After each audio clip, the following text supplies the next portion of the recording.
Good evening, ladies and gentlemen, boys and girls. Welcome back to the Sam Redgate-Large channel. Welcome back. And with it being the inaugural Miami Grand Prix, why not have our first stream as well? And we're joined by who is going to probably carry this, and I'm going to say that probably is a loose one on that one. He is going to carry this, absolutely. Louis, welcome back to the channel. I'm sure you need no introduction the amount of time, but he's now going to carry the rest of the channel. So, Louis, take it away. Hello, and welcome to, Sam's F1 Watchalong. I mean, I've been a fan of Formula One for since I was like 5 years old, and this is my favorite sport. Football is nothing compared to my love for Formula One. It is my passion, and so that's probably why once you get me talking about Formula One, it's unlikely that I'll be able to stop. But it's gonna be here for the next couple of hours, listening to probably mostly me talk about the first ever Miami Grand Prix. It's good. I'm excited for it. From what I've seen over this weekend, it's looked really sort of different, and I think that's what's been one of the most exciting things about it. Obviously, with it being the first one as well, there's still quite a lot. Obviously, we've seen the W series that has gone on as well today. So we've seen little glimpses of racing in that sense. So it's not quite the same though as the full-blown F1 cars. But we've got Max in the chat. Evening, Max. How are you doing? And we've also got Cameron coming in as well, saying, "How's your day?" It's been great, thank you. I hope you've had a good day as well, Cameron. And check my subscribers. I know I'm on 690. I think that's what Max is trying to point out to us. I think the first two digits of that is what Max is going for. But we are how far away are we? We're about 28 minutes, aren't we, Louis, away from the start of the first Grand Prix. And that gives us plenty of time to reflect over the weekend so far. And over the weekend so far, there's been quite a few drivers in particular who have been leading the way across the course of the weekend. We saw in FP2, we saw George Russell, of course, the fastest in FP2, who then couldn't replicate that in qualifying either. So it could be anyone's game. It really could be anyone's game. I think we've seen maybe 4 or 5 different drivers all at that top at one point. Yeah, I mean, people got go on about and sort of drag Mercedes fans' hopes down to what we saw in FP2 really wasn't a true representation of the pace that Mercedes have. It's clear that they're doing better, which is good for Mercedes. They want to be slowly, climbing up that constructors' battle. The last thing they want to be doing is losing to McLaren, a customer team of theirs. But that's mostly been down to porpoising. Has really not been an issue at all for Mercedes this weekend. They've not really, the way that they set up the car and the way that they have to set the car a bit of a higher ride height means that porpoising issues aren't as bad, and we've seen some of the benefits. However, George Russell's issues in qualifying mostly came down to the fact that he just made a little error in Q2. He did an amazing job to hold that error. I must say he could have easily speared off into the wall, but he did an absolutely brilliant job to keep back, and then wasn't then able to really get another was good enough to put him into Q3. But it was so close between all those drivers who got knocked out in Q2 and getting into Q3. I think he will feel slightly hard done by.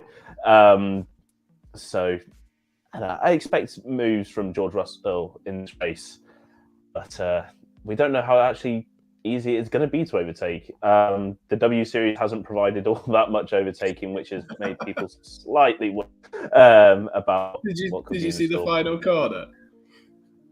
Oh, it was absolutely The final corner I tell you what, it looked like something you do on a Formula One or a racing game.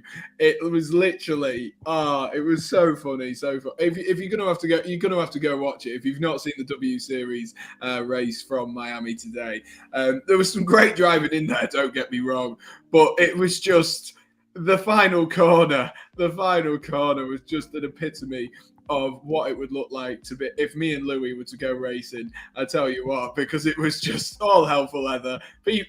People driving into each other and causing all types of chaos. We've got Stephen Jackson, who is in the chat as well. Good evening to you. Dad's been in the chat as well, saying good to see an F1 stream. Tom's telling me that Chelsea get battered everywhere they go. It's a shame that Arsenal are still 1 point behind Chelsea. So can't really say too much, can you? And you've lost 11 times to Chelsea's 6. So not quite the same, Tom, is it? Not quite the name, Sam. Max has then said, Sam, what's the new channel going to be called? I bet it's Sam Sports. All will be revealed in good time, in due course. And Cameron said he was going to be in the stream yesterday, but went to the cinema to see Doctor Strange. No spoilers, please, Cameron. No spoilers, please. But good to have you back in. And evening to Oliver as well. Have you seen it? Yeah. Already? Friday. Bloody hell. All right. No spoilers because me and Dad will want to watch it. No spoilers, ladies and gents. Right. Let's go. Let's share my screen and we'll have a look at the qualifying positions from yesterday. Let's have a look. Let's get it up on our screen. So as you can see, these are the qualifying positions from yesterday's qualifying. In fact, we'll start at the bottom. We'll start off with Esteban Ocon, who did have that crash in Q3 at the same place as well that we saw Carlos Sainz go out. It looks like a tricky little section, that, doesn't it? If you get too much speed coming into there, it looks like it's going to be quite tricky. Oh yeah, it's very tight. It's very it's unnecessarily tight, but it is an incredibly twisty little bit of the track, and unfortunately, it has caught a few drivers out because you're coming off such a long right-handers. It's kind of like the turn 3 at Sochi, but turning right, and it's really small, really. I don't know if anyone remembers the Vietnam track that was produced, the one that they play F1 game. It's very much like turn 2 there. And then you immediately accelerate into a fast left-hander into then a very slow, tight left-hander. And, any kick up of the throttle and you're going to lose the rear. And, he found himself straight into a concrete barrier, which is quite rare in Formula One these days. You don't really see concrete barriers. I'm surprised that there is one there. Yeah. Usually it's either tyres, Tech Pro, or some sort of Armco. But, really strange to see concrete barrier, and it was like a 51G impact, cracked his chassis, and meant that it would have to be replaced, and the reason why he didn't get out in qualifying.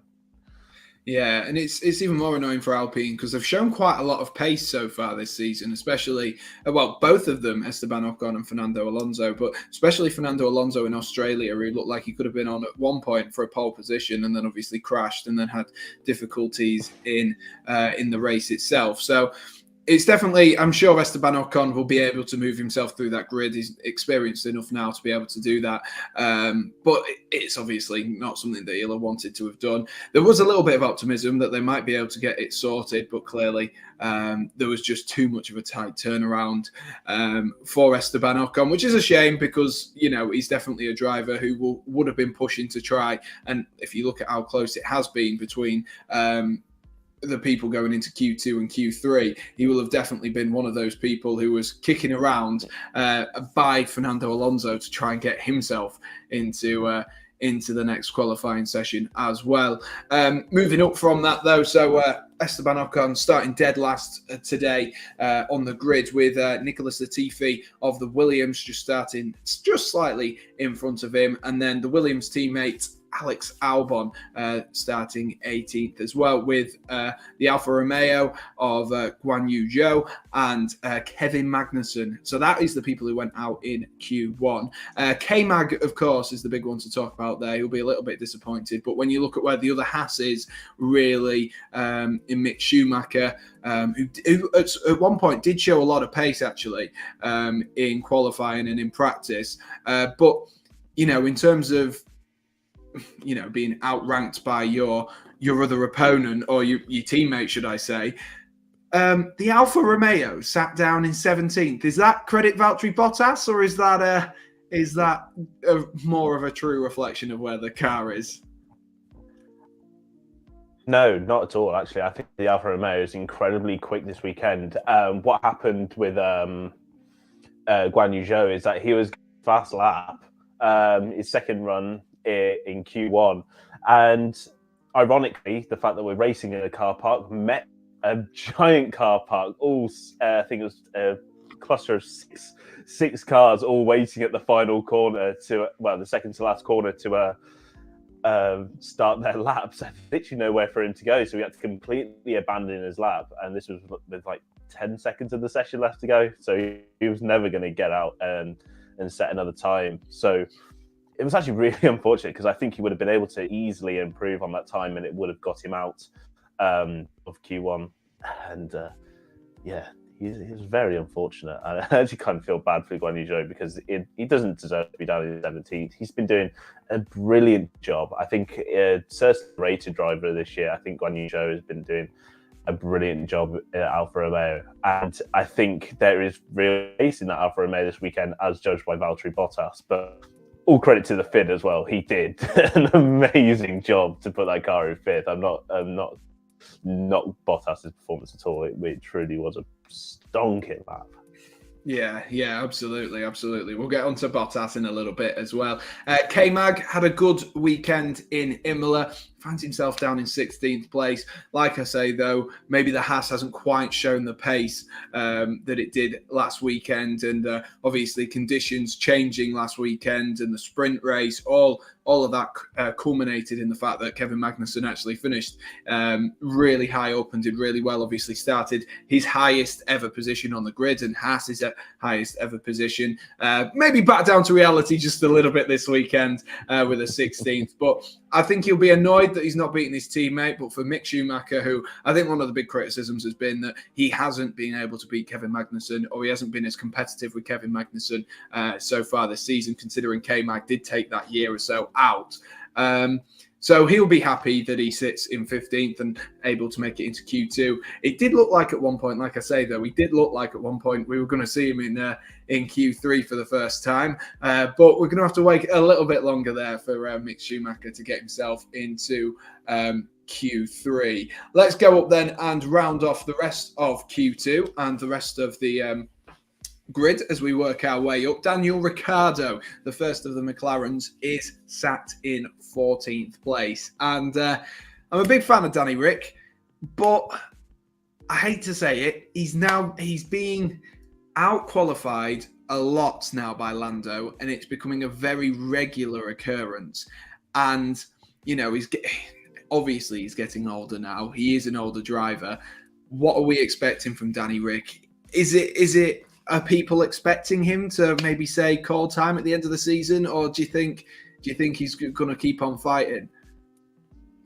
I don't think he'll call time at the end of the season. I think with the interest from, Audi, Porsche, and Andretti, they're all going to want a experienced driver in their lineup. And I think Daniel Ricciardo may fit better into one of those teams. But I'm going to tell everyone now that Daniel Ricciardo has a massive Mexican flag painted target on his back right now. So in the McLaren driver system at the moment, they have a certain driver called Pato O'Ward, and he is killing it in IndyCar right now. He won last time out in IndyCar. Great young talent. And for me, he is the logical person to move into that McLaren. Of course, Lando is now signed on to a long-term contract. He's not be going anywhere anytime soon, and he shouldn't be going anywhere because he's doing a great job at McLaren. But Daniel Ricciardo is now putting himself under so much unnecessary to try and get further up the grid and actually start being competitive. He's 5-0 in the qualifying battle now with Lando. Of course, he's had a few issues. He had an issue in Saudi, had an issue in Bahrain. As personally as a Bahrain fan, I want to forget about Bahrain. But the fact is that they got a podium in Imola while Daniel crashed into the side of Carlos Sainz. Just doing things that you really shouldn't be doing. And unfortunately, it's now starting to become a bit of a problem. There's a lot of questions, and questions are really not a good thing for drivers. They want to be as mentally clear, as mentally confident as possible, because as soon as any sign of doubt in their performance starts to creep in, you'll start to see big drops off in performance. And fortunately, this Daniel Ricciardo needs to get himself out of this slump if he's to have a future at McLaren. Yeah, definitely. And like you say, he was maybe brought into, well, he definitely was brought into McLaren to be that lead driver, especially with Lando being there. So he was brought in to do that, and he's not really doing that. And when someone such as Lando performs so expertly week in, week out, it's always going to apply the pressure and always going to cause a few problems and a few worries for Danny Rick. Sorry, Sam. Have you seen who's singing the US national anthem? No. It's Luis Fonsi, you know, the guy who wrote Despacito. Yeah. Oh, God. Oh, God. The American national anthem. Oh, God. Oh, dear. I'm so glad I've got the on mute right now. I'm not listening to it. But Yeah, soaring. I was like, what? On that bombshell, we'll move on to 13th place, Sebastian Vettel in the Aston Martin. I think he'll be, if you look at how close this was between, literally between Lance Stroll to Fernando Alonso to Russell or to Vettel or whoever finished 10th in Q2. It was very, very close, and Vettel, I do believe, you can correct me if I'm wrong on this one, he did make a little bit of a mistake in his hot lap, so he'll be annoyed. I think, to be honest with you, all three of these, you've got two world champions, former world champions in there, in Fernando Alonso and Sebastian Vettel, and George Russell, someone who has been, Mr. Consistent so far this season. It's what he's been given the name of, and top 5 finishes each race so far. No one else has done that. It's going to be a bit of a task, though, for George Russell. It's going to be a bit of a task for all of them. They'll all want to pick up points. Fernando Alonso has said multiple times that he thinks he should be on more points. He thinks he's driven well enough, but he's just had a few problems with the cars and stuff like that. So I think that battle there in sort of 11th, 12th, 13th, I think we could see a really good battle in there, especially with a few of the younger lads, obviously ignoring George Russell, a few of the younger lads a little bit further on in Lance Stroll, Tsunoda, maybe the experience of Alonso, Vettel, Ricciardo will just, maybe it could play a factor today, especially with it being a new track as well. That experience might be able to help. And like I say, the Alpine has shown a load of pace, so I won't be surprised if we can see it going further up. And a side that has done well, a team that has done well, is the Alpha Tauri.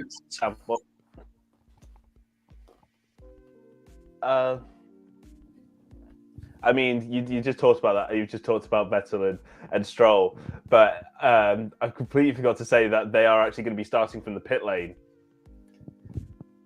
They are they're actually in 10th and 11th. Currently, they're both in the garage. They will be starting in the pit lane. I can't remember the reason why, but it's literally just seeing them on my screen just then. It's just triggered it as like, oh yeah, they're not on the grid. Well, that's going to change things. That is definitely going to change things. I think Fernando Alonso will be happy with that one. Sandwiched in between them, I think he'll be happy with that one. So we'll ignore Lance Stroll then, and we'll move on to, like I was going to say, the Alpha Tauris in Yuki Tsunoda and Pierre Gasly. I thought Tsunoda was going to have Gasly at one point. In the qualifying, I thought he looked really quick, actually, Yuki Tsunoda, but Pierre Gasly came out on top. Maybe we're seeing a little bit of a change of Yuki Tsunoda as well, keeping a little bit quieter. But, ninth and seventh, all four Red Bulls, or all four Red Bull sister cars, whatever you want to say, all in Q3. Red Bull will be pleased with that. And I think Pierre Gasly, especially he's had an okay season. He's not had the best of seasons so far. Definitely to his standards, he's not had the best of the season so far. So I think Pierre Gasly will be happy with that, don't you? Oh, yeah, very happy. He's not had a great season. We've been not seeing the usual great performance of Pierre Gasly, those 5th, 6th places that he was able to do for the last 2 seasons, really, where he's not really one where you'd expect it. I didn't know what happened there. Anyway, so yeah, for Gasly, this is going to be a great. I can still hear it. Can you? Right. I don't know what it's doing. Yeah, it's just there we are. Right. Sorted. I just completely get rid of it. But yeah, for Pierre, he'll be very happy with where he's at. P7 is, I think it is the highest grid position he's had this year. And for AlphaTauri to have both drivers in the top 10, it'd be a huge item of improvement. And to go on to Yuki Tsunoda as well, because he's been a driver that came under a lot of pressure after last year, and these last 2 races in Imola, and now here to be in the top 10 and be fighting. I think a lot of people are really expecting from him. Also, an update on Aston Martins. It's a fuel temperature problem on both cars, hence why they are still on the garage, and the mechanics are working on them. And it is even though they have got official, they will be starting from the pit lane. Whether or not they will actually start from the pit lane is still unknown, because the mechanics are still working on the cars. Interesting. That's very interesting, because people are talking about how the heat's going to play a factor, and already we're seeing that the heat may well have a factor. Oliver and Fraser have got their race winners in for a prediction. We'll get to yours in a second, Louis, once we've gone through the rest of the top 10. But Oliver's gone with a Hamilton win, which, considering the season he's had, it would be one that would be needed, but highly surprising. Lewis Hamilton, especially as he seems to be the one struggling in the Mercedes more so than his teammate in George Russell. And Fraser has gone he's going to go with Charles Leclerc to continue that pole position to win ratio of 100%. And he's gone with Charles Leclerc to get himself the win. But we'll just move on to the 2 British drivers in the top 10, and Lando Norris and Lewis Hamilton. Obviously, we've spoken about Lando, so just a brief, chat about it. He finished 3rd last time out. He's full of confidence. How far do you reckon Lando can go in this McLaren? I heard on the Grid Talk podcast, you guys were talking about that you think there might be more from this McLaren. Is that something that you see? I know one of you guests say that, or do you think that Lando last time out, he got the best out of the McLaren? I think realistically, he did well there. Like, he won't knock 8th, especially considering where Daniel finished. I don't know, this McLaren's a tricky car. It's very track dependent. I don't think this is going to be a full, great track for them. But I think they will be expecting Bottas's race pace probably not to be as good as theirs. They're probably expecting Gasly's race pace to not be as good as theirs. I'm kind of expecting something sort of very similar to Australia in their kind of race pace. I don't think they're going to be as quick as the Mercedes. I think Lewis probably, if he stays ahead of Lando, he'll be able to get there. And I think Lando will just have to be biding his time and wait for opportunities to maybe get past the likes of Hope. If he does want to get past Hamilton, because I don't know. At the moment, we don't really know all that much about this track. We don't know how it's going to race. We don't know how it's going to be. Drivers have been very worried that it's a Lobbles offline, which is going to make it very difficult to overtake.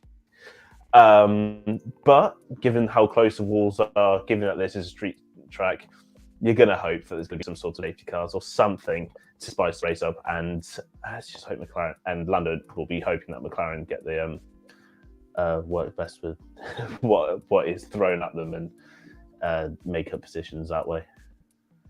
Yeah, absolutely. And then the other Brit, obviously the 7 times world champion, Lewis Hamilton, sits and finds himself in 6th place. One of his better showings in qualifying, although he did seem to have a bit of a wobble in Q1.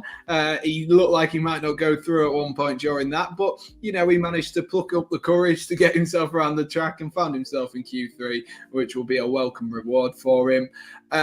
Maybe you can say that he's battling for best of the rest today because of how quick the Ferraris and the Red Bulls looked around here.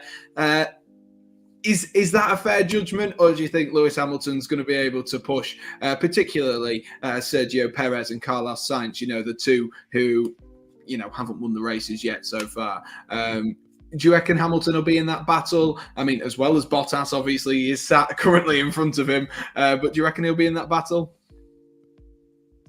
No, the Red Bulls and the Ferraris are just that too quick. You can just the timings of just from qualifying. Lewis is 6/10 back even from Sergio Perez, and never mind Charles Leclerc at the top. Yeah. I think it's going to be a bit too much, and I think while Mercedes are getting there, and I think they've solved some of their issues, this track suits their car very well, I still don't think it's going to be as competitive as the Red Bulls or the Ferraris. Lewis will just be hoping that if he is going to make any places up, it'll be like Bahrain, where he got the podium purely because something's going to happen to the cars in front. And given Red Bull's reliability this year, that isn't exactly out of the question. We don't know how Red Bull are going to do, given they have already had technical issues, and this could play a factor for their race. But I don't think Hamilton's going to has much of a chance of a podium unless something drastic happens in front. No, I don't think so. And we will just quickly, we spoke about Valtteri Bottas earlier, and I think we've both got a lot of praise, and I'm sure the praise will continue to come in from us both for that qualifying session. So we'll just talk about, obviously, the big four who are sat at the top of your screen there. And, Carlos Sainz, I think he did well to recover. He's been a bit low on confidence. Excuse me. He's been a bit low on confidence, so great to see him sat on the front row alongside his teammate Charles Leclerc, and then obviously the 2 Red Bulls locking out the second row. Sergio Perez, of course, back where it all began for him all those years ago, having his first race in America and in Miami. But the 2 that we really need to talk about, Charles Leclerc, Max Verstappen. Obviously, Verstappen starts behind Charles Leclerc. How important is that Charles Leclerc has that podium position? And Max has just asked, when does it start? It is starting in 3 minutes. We are 3 minutes away from, I was going to say kickoff there, from lights out is probably the best way to say it. But how important is that starting position for Charles Leclerc?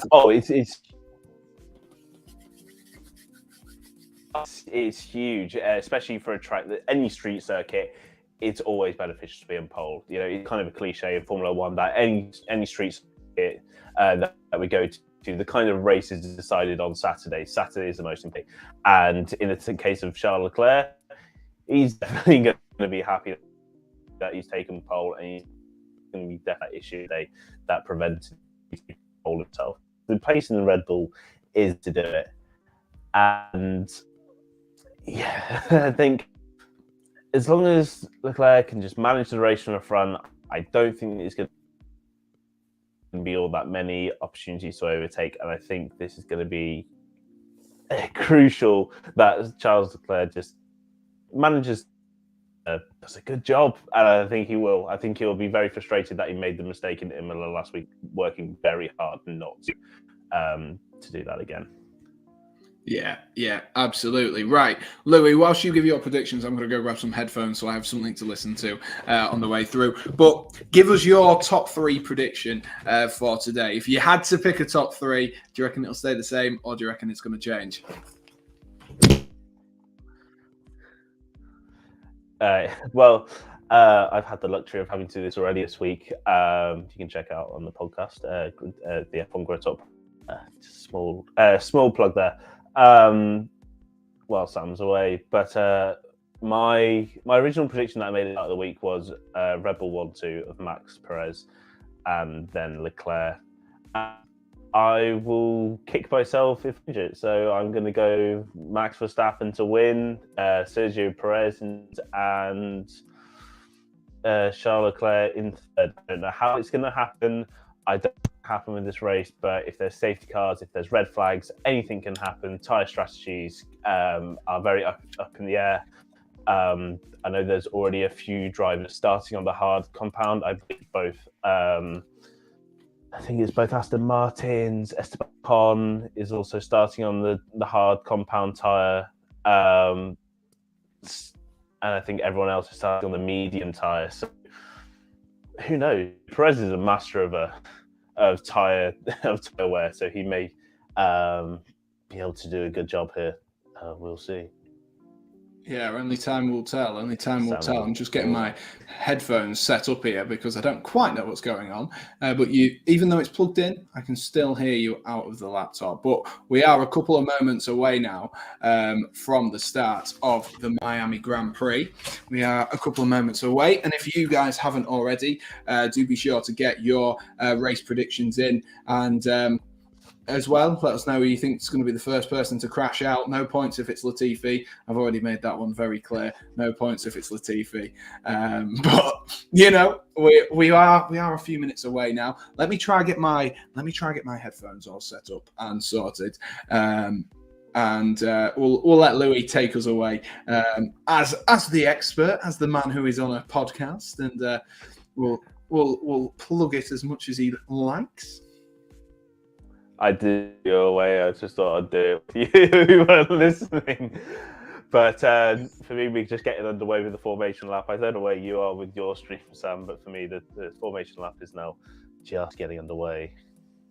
Yeah, I think I'm about the same. Oh, let's see if that works. Can you speak for me? Hello. Damn it. Why? I've done it. Right, we're sorted. Just for some reason. Can you hear me? Hello. Yeah, I can hear you. Yeah. And now I can unmute this and I can sit and actually listen. Also, Sam, I've got to ask you before the start of the race, what do you make of the fake marina as it just comes and just got there? Oh God. What on earth? What is the You've got all the money in the world as well. People pay $8,000 to sit in those seats. $8,000? $8,000. Yeah. And they can't even fill it with proper water. Man. They can't even fill it with proper water. Great. Oh God. Max says Mercedes are so crap is what he's saying. Max is. I mean, yeah, you're not too far wrong with that one, Max, if I'm honest with you. Safety car will be out more than 3 times, says Stephen Jackson. He reckons 3 times. And considering the amount of snap oversteer we've seen so far in this race weekend, it wouldn't be surprising if we do see a couple of thrills and spills. Oh no, it's a street circuit. Safety cars tend to be an inevitability, but I think I would expect it to in this race. I'd be very surprised, especially with that really tight section between in turns 11 and 16. If someone just tries to like send it up the inside to make it likely going to end up chaos. Also, we've seen drivers make plenty of mistakes there, and after it's going to be a hot race. Oh yeah, hot race. Drivers going to lose concentration, maybe. Just make errors. But the cars are lining up onto the grid now, and you've never really seen an F1 race with me. I get very tense at the start. You get very tense at the start. The Aston Martins, by the way, are starting in the pit lane. Oh, and the Aston Martins are at the end of the pit lane. And here we go. Yeah. Oh, Max Verstappen, can he go around the outside? He manages to get into second. Max Verstappen's into second from the first corner. I don't know if I'm ahead of you, Louis, at all, but he manages to get himself into the first corner. You are. They have not left the track yet. They've not left the grid for me yet. Yes, I'm slightly ahead of someone for once. Oh, you're very ahead of me. Oh, it's a great move by Max. Right on the It's a outside. really good move by Max Absolutely Verstappen brilliant down move. the outside. Crucial. That's crucial. He could not let. Go on, Fernando.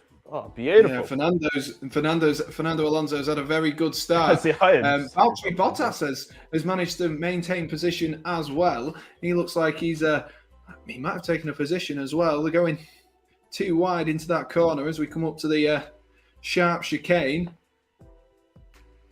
Let's see where we are. So, as it stands, Charles Leclerc ahead of Max Verstappen, Carlos Sainz, Sergio Perez, then Bottas remains in the same position, and then Pierre Gasly, followed by, you guessed it, Fernando Alonso, who's gone up 4 positions at the start.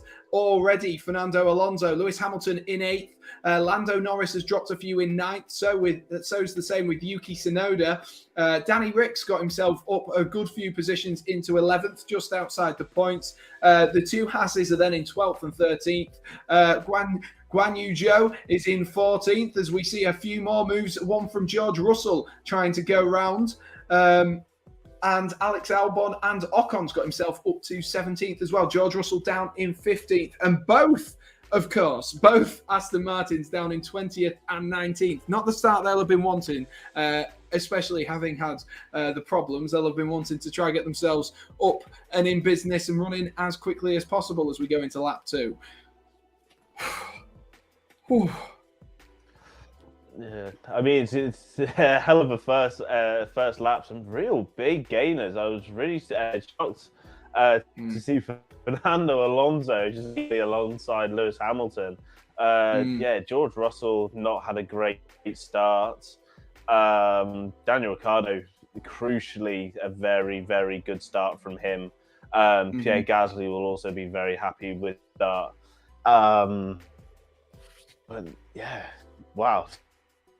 Some good starts. Like the gain lost on the screen here, and of course it's slightly skewed by the 2 Aston Martins all the way down in 19th and 20th. But for Max Verstappen, this is the ideal start. He had to get ahead of Sainz because when you've got 2 Ferraris in front of you, obviously they're going to use Carlos Sainz as a bit of a blocker. You know, hold Verstappen back, let Charles get that gap, and then just Sainz will just park it and really try to ball back. But now that it's Ferrari Red Bull, that is going to change Ferrari's game plan. The game plan would have been to keep Verstappen behind, and that went out the window by the. Yeah, it's like a really good start now from Verstappen. Whether if Matt had stayed behind. Fernando Alonso just running a little bit wide there. I thought he was going to give the position there to Lewis Hamilton, but he has opened up a little bit of space for Lewis Hamilton, who might try his luck on the next DRS opportunity. He's in the DRS zone, and he's going to try go down past his former teammate, and that was as easy as you like for a 7-time world champion. Lewis Hamilton gets himself up into 7th, past Fernando Alonso as they go into lap 4. You'll be unsurprised to know that Charles Leclerc has just set the fastest lap of the race. Considering he's at front, you would imagine that would be the case. Max asked Louis, do you have an F1 team? Do you have a favourite F1 team?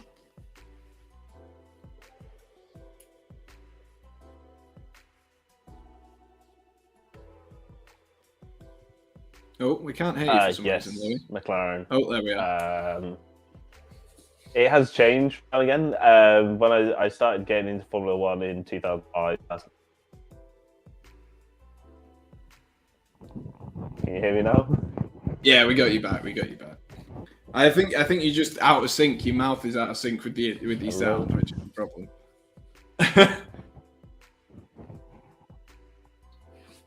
Yeah, it's like you're very delayed for me. Yeah, you are very delayed. Like I get like, but no. In terms of my F1 team, it's McLaren. and that's because mostly when Fernando Alonso moved there in 2015. Before that, I was just purely a Fernando Alonso fan, so I'd follow him from where I go from Renault to McLaren, back to Renault, then to Ferrari, and then I sort of settled on McLaren when he retired there, thinking he would never come back, and now he's with Alpine. So, but I've still stuck with McLaren because of Lando Norris mostly. Oh, we're just watching the reruns of the starts. Lewis Hamilton gets hit from behind. Let's see who he gets hit from. On board with Fernando Alonso. It might have been, let's see if it might have been Fernando Alonso, It was Fernando Alonso who just taps wheels with him. And that's how Fernando Alonso managed to get past Lewis Hamilton in the first place. Just rewatching all of the starts, and it was a fantastic start from Max Verstappen, who just managed to place his car just where he needed it, and Carlos Sainz didn't quite know what to do there by the looks of things, especially with his teammate in front of him and Verstappen outside of him.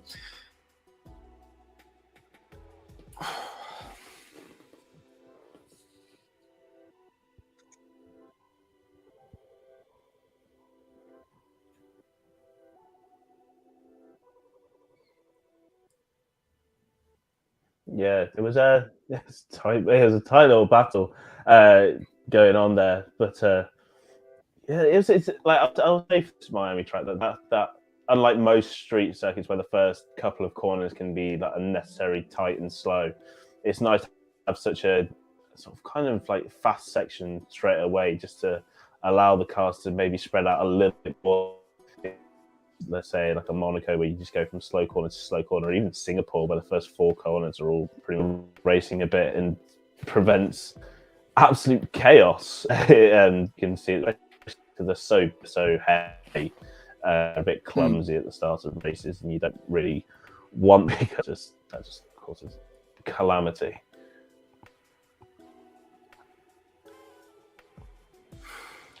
But I've got to say, for George Russell, this hard tyre strategy worked for him. Still all the way down in 15th, and yeah, I think it's going to be a while before he makes up any ground on these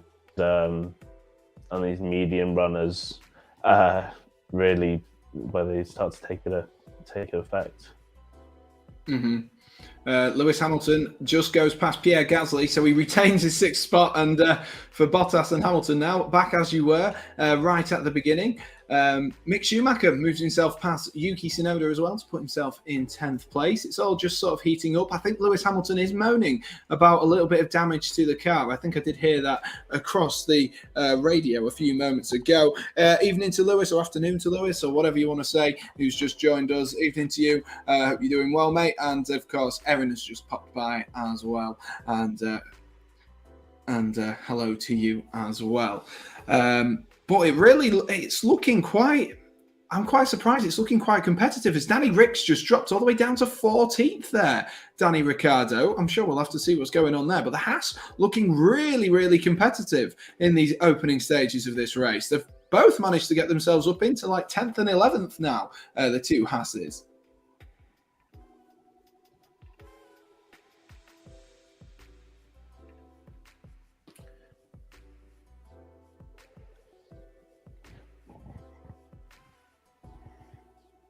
Yeah, no, there's a great start from Haas, and importantly for Mick Schumacher being in 10th place right now, he's still looking for his first ever championship points. He is, he's going for it. I'm now just seeing his overtake on Yuki happened about 5 minutes ago. But yeah, absolutely great move. Got the run off the final corner, then hang it all the way around the outside got the inside line for turn 2. I know that's an excellent move by Mick Schumacher. Yeah, I'm just looking. Guan Yu Zhou has gone into the pit on lap 7. So wondering if there's any damage in there. He was sort of dropping off.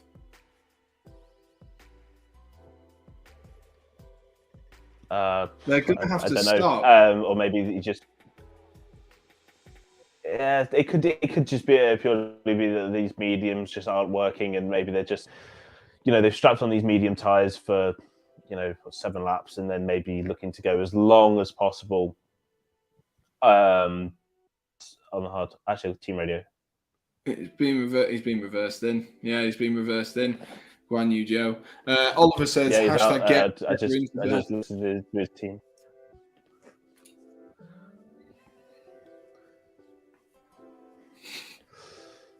My internet's fine. It's called I'm live streaming 2 things at the same time.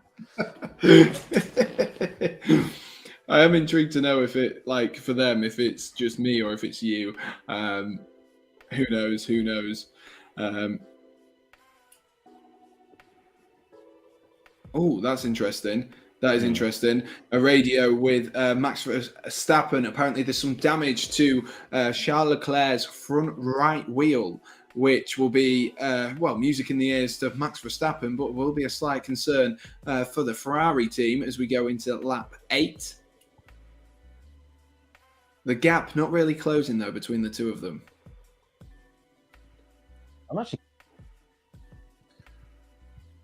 I mean, he is within the DRS now. He's probably just managing it at the moment. He doesn't want to be pushing too hard. It's hot. You don't want to burn out these tires. You don't want to be too aggressive with the strategy at the moment. He'll be happy just to be sat within DRS at the moment. Just looking at the lap time deltas there, he's been gaining by a couple of tenths for the last couple of laps now.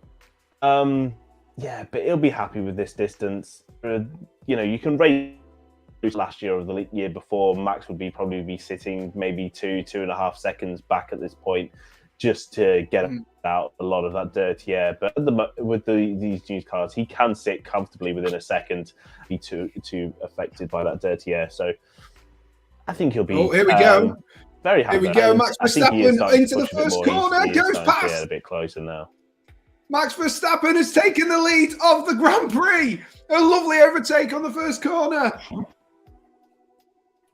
Lovely overtake. I was not going to spoil it, but it was that good. It was that good. I was not going to spoil it for you, Louis. I know how much you love Max Verstappen, but he gets his nose in front and gets himself into the lead. I'm actually watching it now. Well, talk us through it then, Louis, as you watch it. Yeah, I mean, I've gone past it now. You're still talking. But no, it was an absolutely solid overtake. Easy as you like with the DRS and holding on to that position nicely. I said he was pushing. It did look like he was maybe trying to close that gap, and he gained significantly on that back straight and then onto the main straight. He went from nearly 8 tenths back to just 2 tenths. Simple overtake, send up the insides, and Leclerc is going to be trying to fight back now. Yeah, he is. It's there was just a little back end wiggle as well of Max Verstappen a few corners ago, but he just managed to he just closed the gap just a little bit. But Charles Leclerc and Max Verstappen both battling. Of course, Charles Leclerc will now have DRS. He's a little bit too far behind, almost a half a second behind. You really need to be sort of a little bit closer than that, don't you? Maybe a third of a second behind if you want to look to launch an overtake. But Charles Leclerc, particularly in some of these opening corners and these first corners of the lap, is losing quite a significant amount of time to Max Verstappen, who just seems to be able to pull away quite easily. Still in the DRS zone, though, importantly for the championship leader.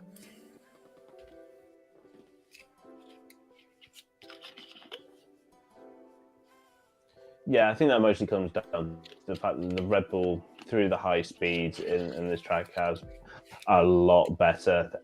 It's really the slow medium speeds where the Ferrari is most effective. Hence why we see Leclerc tend to gain to the lap, especially through that really tight section between turns 11 and 16. That's where he kind of shines, and I would expect him just to use that to his advantage, try and stay within this DRS as he can.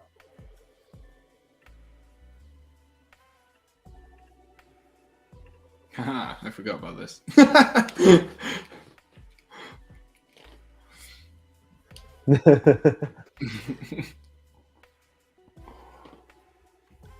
I was wondering, I was like, when you changed it, I was like, oh, has there been a yellow flag? Have I missed something? And then... No. Oh, we're just seeing here Daniel Ricciardo fighting his way back through past Yuki Tsunoda. Yuki Tsunoda's had an awful start to this race. He's down in 13th place now, Yuki Tsunoda. A real mixed bag, Quite a few teams either doing well or suffering.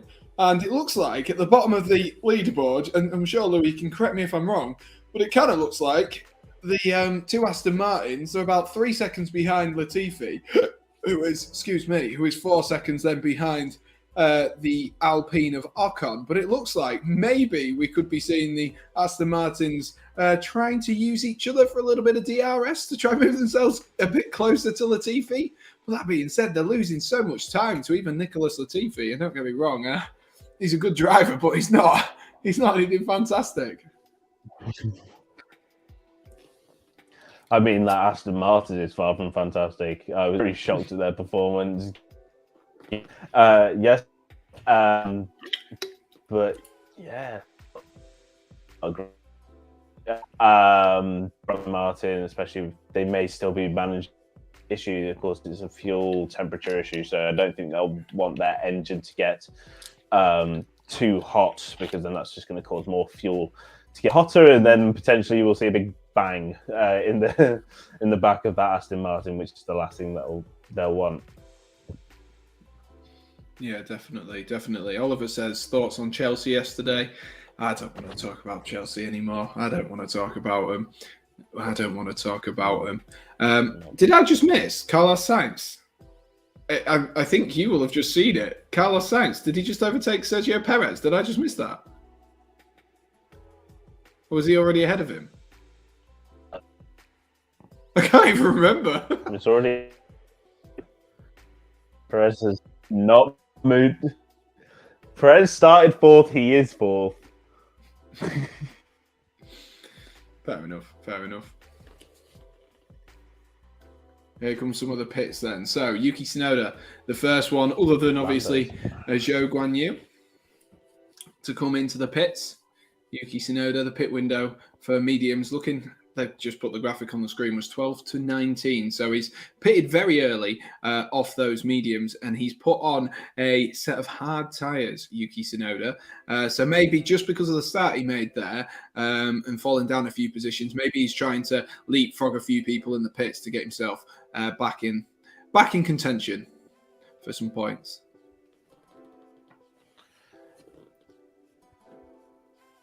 Yeah, he'll be looking to undercut and just try and get these hard tyres maybe switched on. It looks like the cloud looks like it's clouded over quite a bit. It's not as sunny, so maybe these hard tyres might respond to these sort of, as I see with George Russell. Of course, he is the highest of the higher runners at the moment. Whether or not this pays off, but I think Tsunoda is probably now going to a two-stop now. He'll stop for these set of hard tyres. It's Charles Leclerc goes very wide there. You would have probably seen. Yeah, I was letting you. I'm gonna let you commentate. But locks up his front right. Yeah, got that completely wrong. Not good. He was sitting comfortably in a very nice gap behind Verstappen, and 9.5 seconds behind. Not good. But back to Tsunoda, I reckon he's going for the two-stop. He'll bolt on another set of tyres sort of come the end of the race. I think they'll ask him to push a bit harder for this stint. Yeah, definitely. K-Mag's also come in, so inadvertently, radio from Verstappen.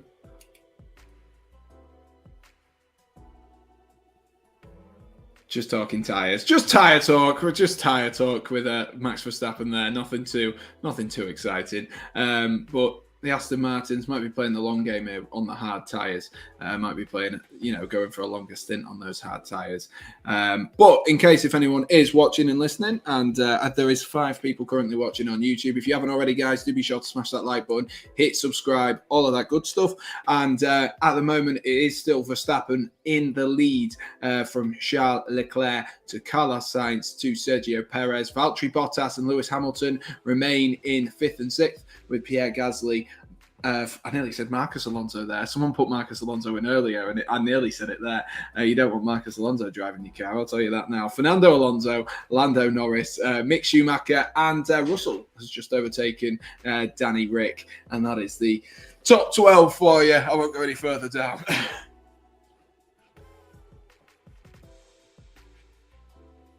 Justice for Alex Albon.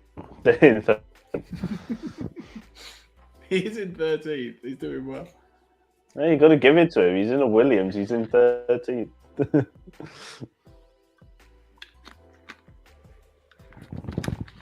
Let's watch George Russell and Danny Rick there. He looks like he might have locked up and got a bit wide there, Danny Rick.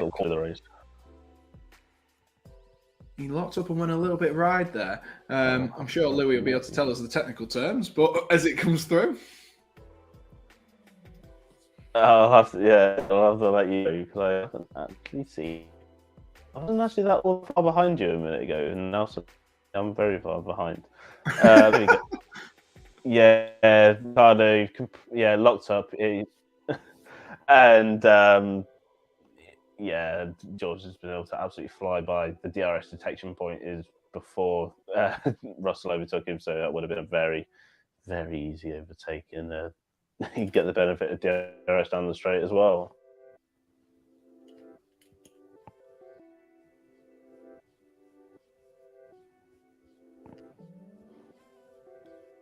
There is just a radio for Charles Leclerc, which you're going to have to listen to. So tell me when it's there.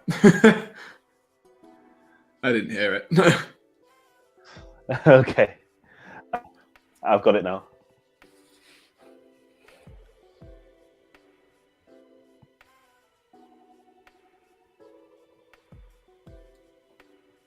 Okay, so he said they're going plan D, as in Delta, going to switch to the hard tyre.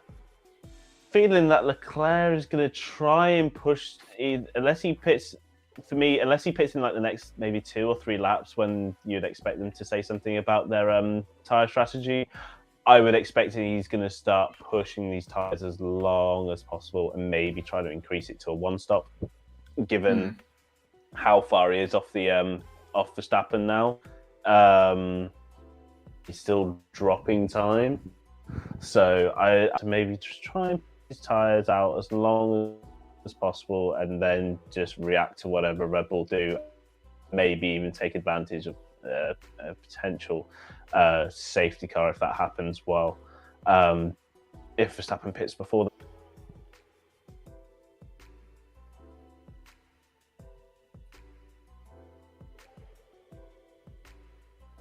Oh, we lost you for a second there, Louis. We lost you for a second. David Beckham just been spotted in the crowd amongst there. So interesting stuff. yeah, I know. Fernando Alonso just comes into the pits as well. So Fernando Alonso, one of the first out of the front runners, but this is a very slow pit stop there from Alpine.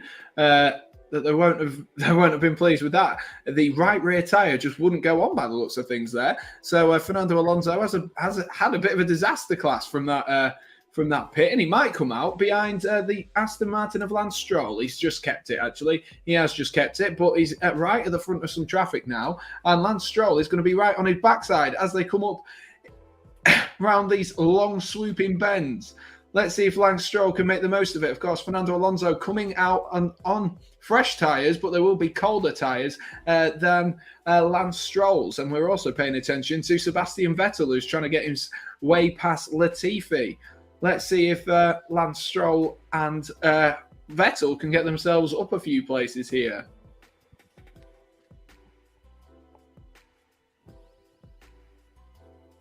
Let's see. Sebastian Vettel, he tries to go around the outside. Oh, this is going to be close. Oh, he's just been squeezed out there. But he's managed to get himself back through. That is excellent driving there. That is brilliant driving from Sebastian Vettel. You can tell he's a 4-time world champion. Really good stuff. And I tell you what, Latifi has to be careful here because K-Mag has caught him up. That's close.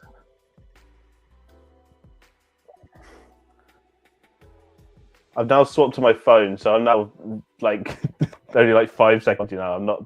Reason the difference between having Now TV on my Xbox and Now TV on my like I don't know, all in water. It's just so far. That's really strange. That is. Also, it'll ease up on my internet because I've just switched my data. Yeah. Yeah, I could already tell because it was just from the sound. The sound was coming through quicker. I need to change my.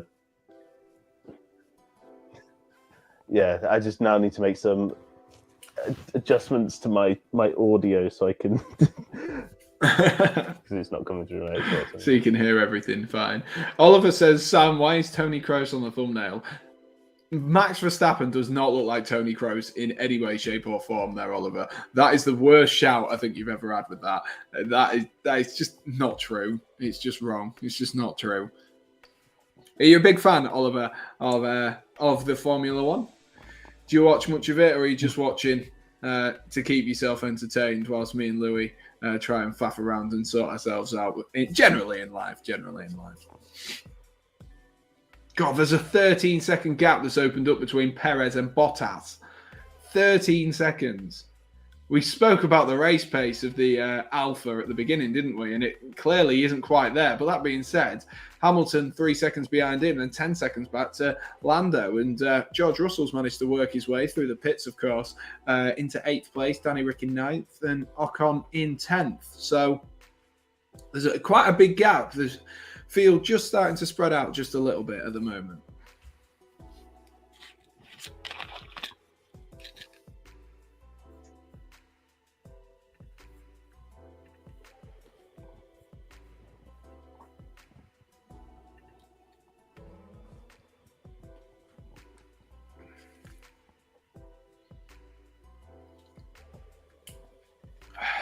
I'm quite surprised there's been no safety car so far, I must say.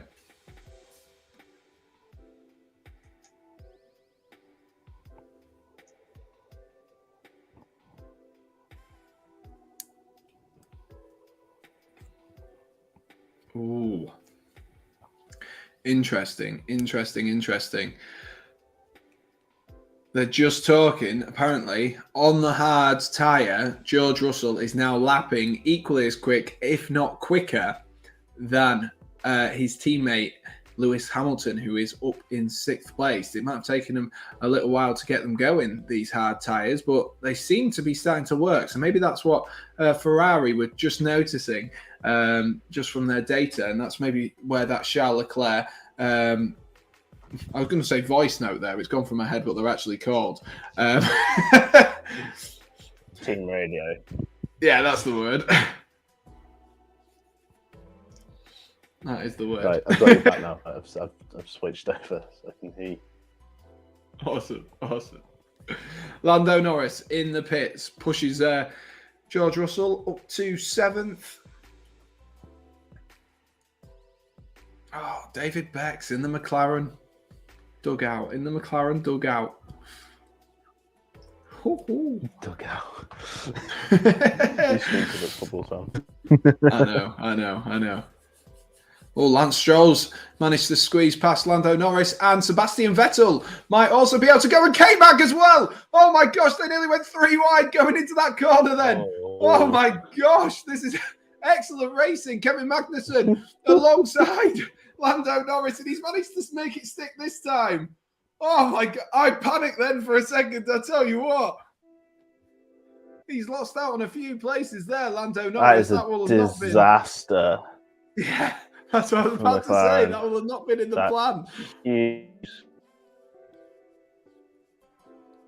Oh, he'll be fuming.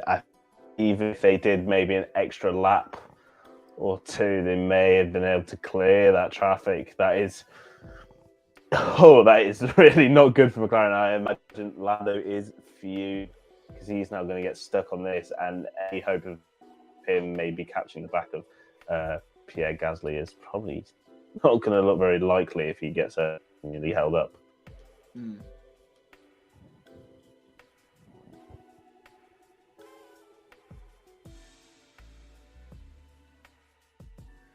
Evening, Max. How are you doing? Yeah, it's quite a long team radio that with Sergio Perez. Sergio Perez insistent that, hang on, Lando's just let Mick Schumacher pass him as well. Very strange there from Lando Norris. But I think I think he locked up. Or maybe he did.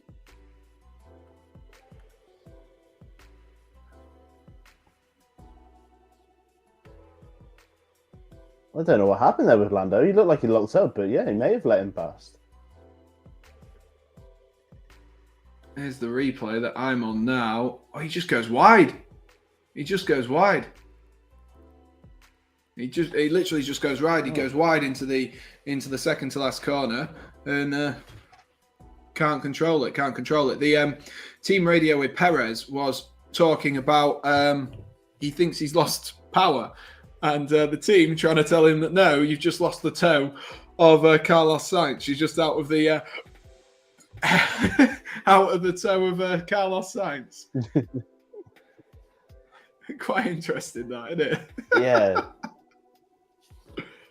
I mean, Perez is 6 seconds. Like, it's 67 seconds off Sainz now.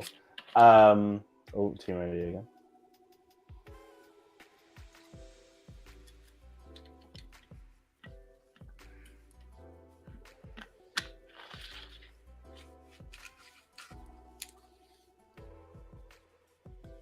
Oh, so it appears that was an issue. So they've changed some engine mapping, so the fail systems. Sometimes the sensor will just fail. It will knock out some because the engine will assume that something's wrong. So they'll just cancel that fail. And if they see that there is actually nothing wrong with the engine, they'll it should be back up to speed now for Perez. But he's lost a huge chunk of time during that battle. Yeah, he definitely has. And I was saying earlier, wasn't I? I was saying that Bottas was about 14 seconds behind. He's almost lost half of that buffer that he had to Valtteri Bottas now. Still 7 seconds in it. Still plenty of room to manoeuvre for him. But you know, it's more the impact that it's had with that race that he's having with Carlos Sainz, more so than anything. Max has just asked, what is the grid looking like at the moment? So the race lead is currently to Max Verstappen, who is leading by 4 seconds to Charles Leclerc. Charles Leclerc obviously started on pole, but has dropped out, and they're now trying to try a few different strategies to try and get themselves back into this. Carlos Sainz then in third, with Sergio Perez, who's just been speaking about, in fourth. Valtteri Bottas and Lewis Hamilton both in fifth and sixth. Lewis Hamilton just dropping off the back of Valtteri Bottas. So maybe the race pace is there for the Alfa Romeo at this particular moment in time, provided he doesn't, as a K-Mag there, has a bit of a snap oversteer coming out of the second to last corner. So, yeah, maybe the Alpha does have a bit more pace, provided that he doesn't have to have any problems that Guan Yu Zhou did. Russell, impressively, has got himself up to 7th. Danny Rick in 8th. Ocon in 9th. Pierre Gasly in 10th. Fernando Alonso finds himself in 11th, and it's just gone off on the screen as we watch a replay there of Kevin Magnussen. Very unlike Kevin Magnussen there. It must have just completely caught him off guard there. He was almost round the corner, actually. He was almost round the apex of the corner when that happened. Yeah, it would have been some just rear locking. So he's just gone in a bit deep, and his rears have started to lock. So it's just essentially the car, the rear tires will just start going away from you, and it just looks like drifting. Hence why he's got the oversteer midway through the corner rather than on the exit. So they'll probably just adjust some of his brake balance, push it a bit forward. So hopefully he doesn't get that too much, because he is still in a fight with the two Aston Martins. He'll want to be getting past. He has pit and is on the hard tyres, so of course the two Aston Martins still need to get rid of their tyres yet. But yeah, he won't want to stick around too much longer, because they, of course, both Haas have now gained legitimate positions on Lando Norris. So getting past them as Lewis Hamilton enters the pits. Yeah, Lewis Hamilton in the pits. Let's see where he comes out. That'll be interesting. See how far back he comes out. I imagine he'll come out somewhere near Danny Rick. And he might get himself out in front of Daniel Ricciardo. Yes, he does. He gets himself out in front of Daniel Ricciardo. Nicely done there by Mercedes. Perfectly placed. It's just whether Lewis Hamilton can keep that position now. Oliver says hi, and Fraser says, I don't know. So I don't know what those guys are talking about in the chat. But if you do have any questions, guys, do be sure to get them in the chat. We are responding to your stuff. If you do, if you're interested in whatever, you want to find out more about Louis' Grid Talk podcast that he features on, Louis, you're more than welcome to have a talk about that or whatever. And as always, make sure if you're not already, go and follow Louis for some very interesting content. As Charles Leclerc sets the fastest lap of the race.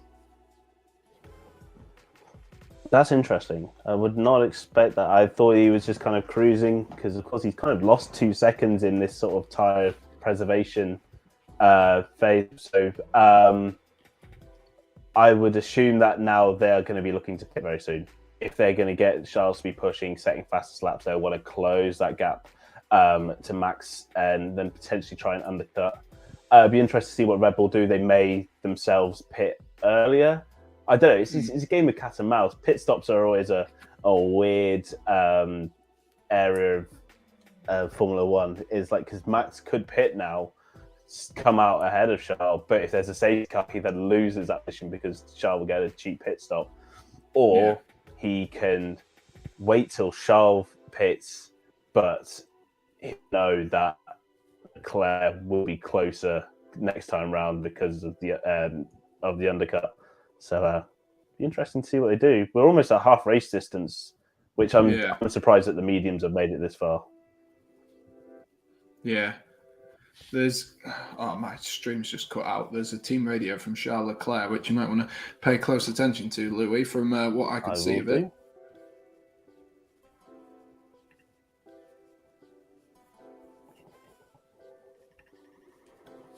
So it would appear that Charles is having some difficulties with the car. He's struggling, which I'm choosing to not believe. But the Ferrari mechanics are out. Yeah, and he's in and out of the pits now. Let's see where he is. Louis' team is McLaren. He did say that earlier on, Max, but fair enough. He must have dipped out at that point. It is McLaren because he was a Fernando Alonso fan. Oh, he still is a Fernando Alonso fan, but.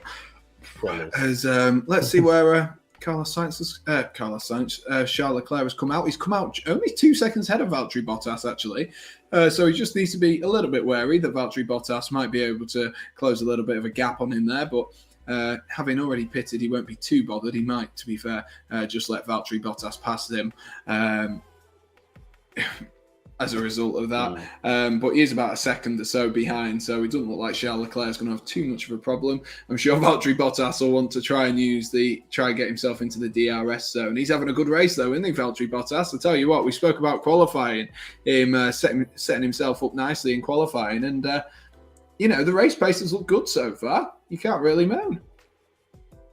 No, you definitely can't moan if I'm just watching the Williams on the AlphaTauri. Very close now. Yuki, I was saying, Bottas had a great race. Yuki Tsunoda's had a crap race.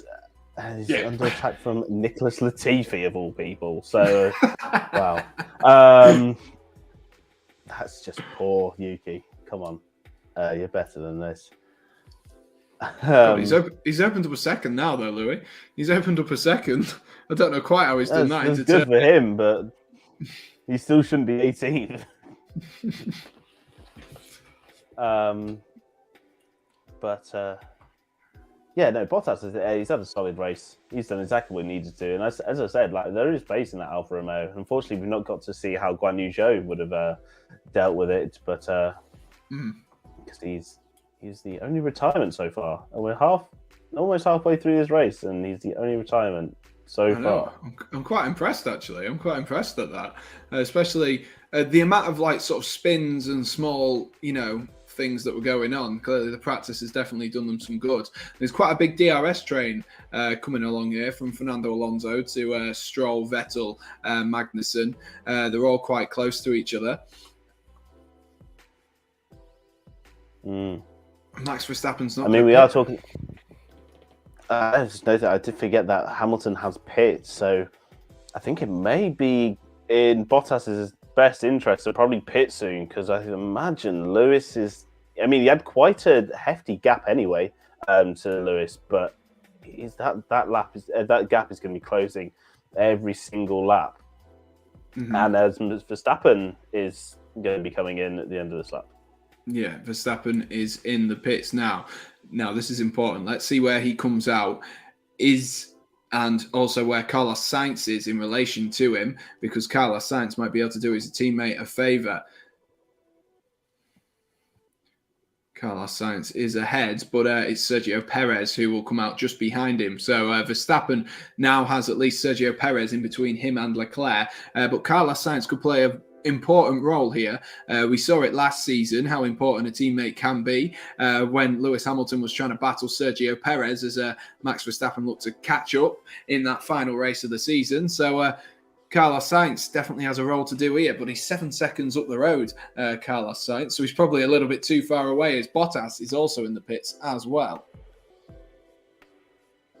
Yeah, the Sainz may be used as a bit of a classic Ferrari buffer. We've seen it from Kimi Raikkonen and even Sebastian Vettel in the past when the number one driver gets their way. But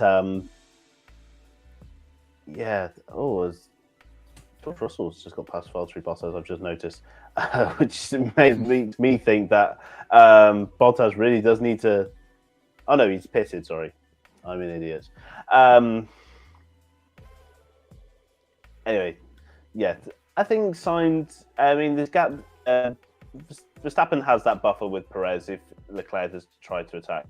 So I think he'll be okay, but having Sainz ahead of him at the moment won't be ideal for Verstappen.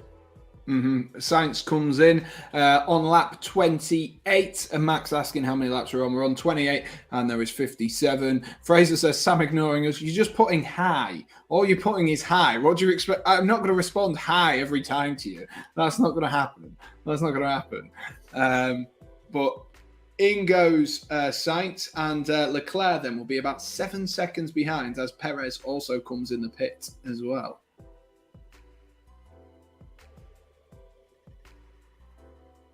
It was a great double stop by Red Bull there. Not double stop. Did great stop by Red Bull there. There's even 2 seconds. Well, Carlos Sainz had a bit of a stop with his front, a bit of a problem with his front right wheel. Looking at that, so he's Sergio Perez will have caught up just slightly. Now they're all just spamming high in the chat. Like, what do you expect me to do, lads? What do you expect me to do? I appreciate you all for being good engagement, here. Sam. Just keep chatting. It's solid. You will be like this and go, look, it's got a good comment engagement. It's just them all just going, hi. We'll just leave this. We'll just leave this comment on the screen. There we are.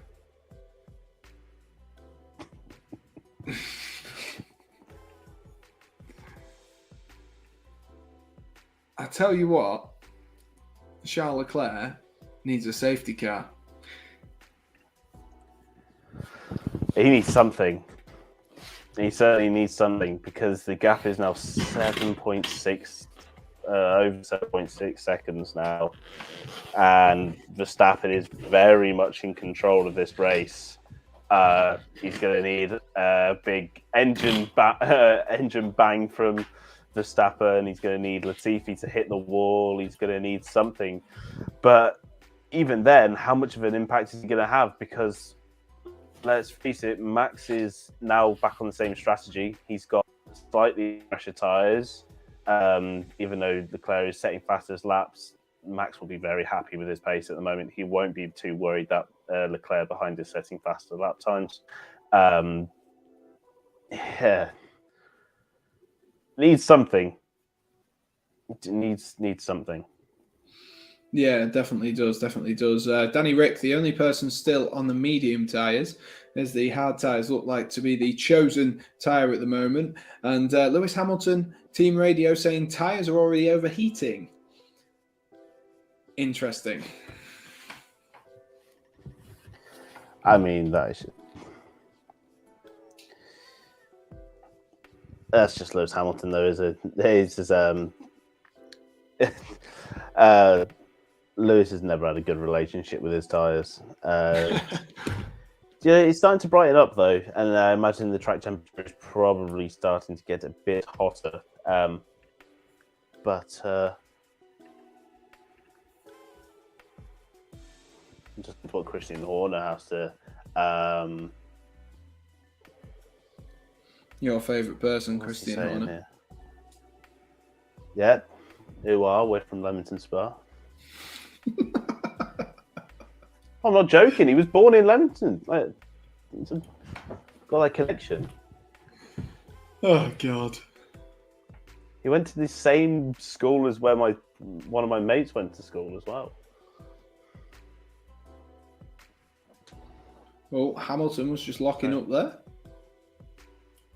Maybe that's why those tyres. Yeah, I was going to say maybe that's why his tyres overheated. He locked them up. Maybe that's why. Is that Fernando Alonso? I can never, anytime they go on board stage, I know the porpoising isn't as bad this week for Mercedes, but I can never help but watch on board and just start doing this. Just because it's just like just watching their heads just nodding for the porpoising. Yeah, it's been really bad, hasn't it? It's been really bad. It's not looked as bad, but I think they changed something I think it was P3. They changed something because George Russell, all of a sudden down the back straight, was porpoising quite a bit, and we hadn't really seen it as much. Max has got to go. Yeah, they would have just lowered the rod height. Yeah, there was quite a bit of porpoising there. There's quite a load, almost a Yarno trolley train coming in here from Fernando Alonso. He's got a little bit of a gap, but it's starting to be a bit of a DRS gap. And Lando Norris must be hating this as he sat 2 seconds behind Mick Schumacher, right at the back of this little train that is developing. As Lance Stroll goes a little bit wide there, and it nearly opened up the door for Kevin Magnussen. Not sure if there was contact through there. Let's have a look. Nope, he just outbraked himself a bit there. Nice.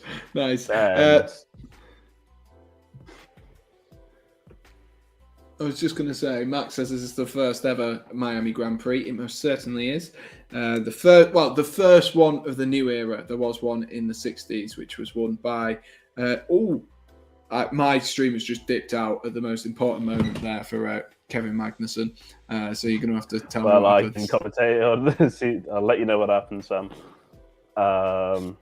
Gaining. And... Oh, Jesus. Yeah, Vettel through. And now Mick Schumacher right on his backside as Ricciardo pits. Oh my God! And now they cut away from the battle that's going on. Just Ricciardo in the pit lane. Thank you so much, whoever is the race director for Formula One, for cutting away from Mick Schumacher. Okay, he didn't overtake Kevin Magnussen, but it would have been nice to have seen that. It would have been nice. It would have been nice. But Danny Rick and McLaren have had another mare.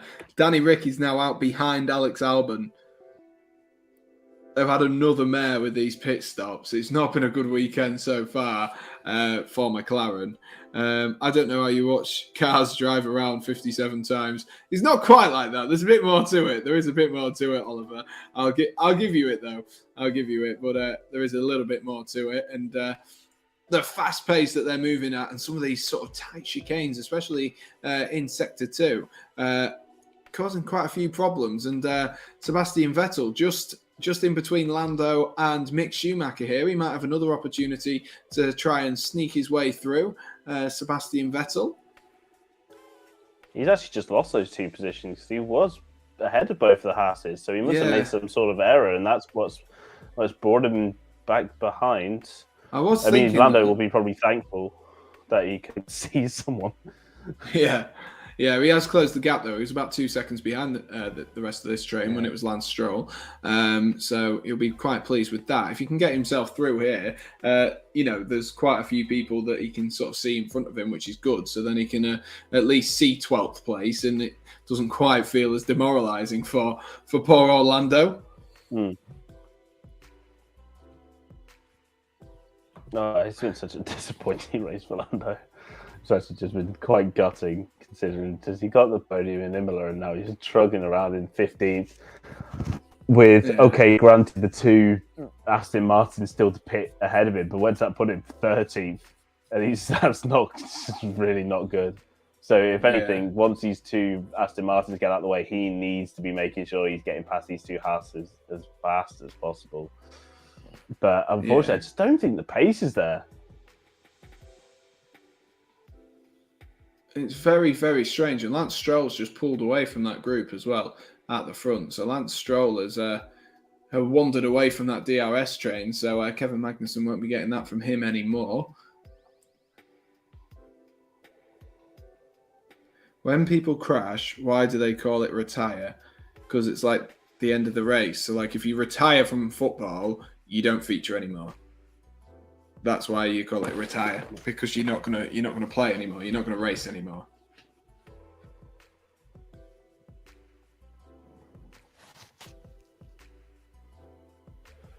Evening to Curly. Evening to Curly as well, who's just joined us. How are you doing, Curly? I'm assuming you are watching along.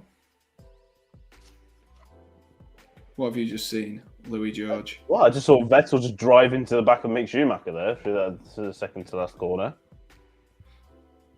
I'm quite sure he meant to do that, but I'm sure I don't know if they'll show a replay, but yeah, I think he just went a little too deep into that second to last corner. Just gave Schumacher a little tap from behind. Yeah, it won't be good for his front wing though, will it? No. Charles Leclerc and Max Verstappen both exchanging fastest lap times at the moment. Anything you can do, I can do better. But fortunately for Max, he's 7 seconds clear down the road, so he doesn't really care. You can have the fastest lap for the time being. You can keep pushing yourself if you like. You're still 7 seconds behind, so not too bad. Lando Norris has really caught up to the back of this now, and Kevin Magnussen's opened up 4 seconds as he looks to try and close Lance Stroll. Mick Schumacher did get the...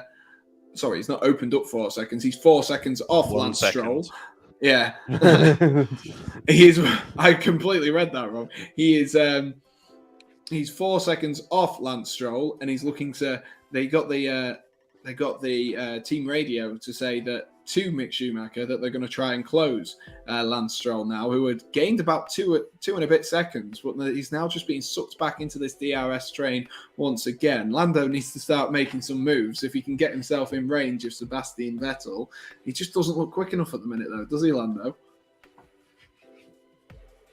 No, I just think this race is just getting away from him now. I don't think he's really... He's not really going to be able to do anything. He's going to be sit probably around 7-8 tenths behind his lot and just not really do much for. Because these DRS trains, they're frustrating, they're annoying. You know, it provides very little opportunity for overtaking. And it's kind of the bane of any F1 driver to be stuck in, especially at the back of the area, because that's the place where you're least likely to be making any overtakes. Yeah, absolutely. What do you prefer? Do you prefer DRS or do you prefer KERS?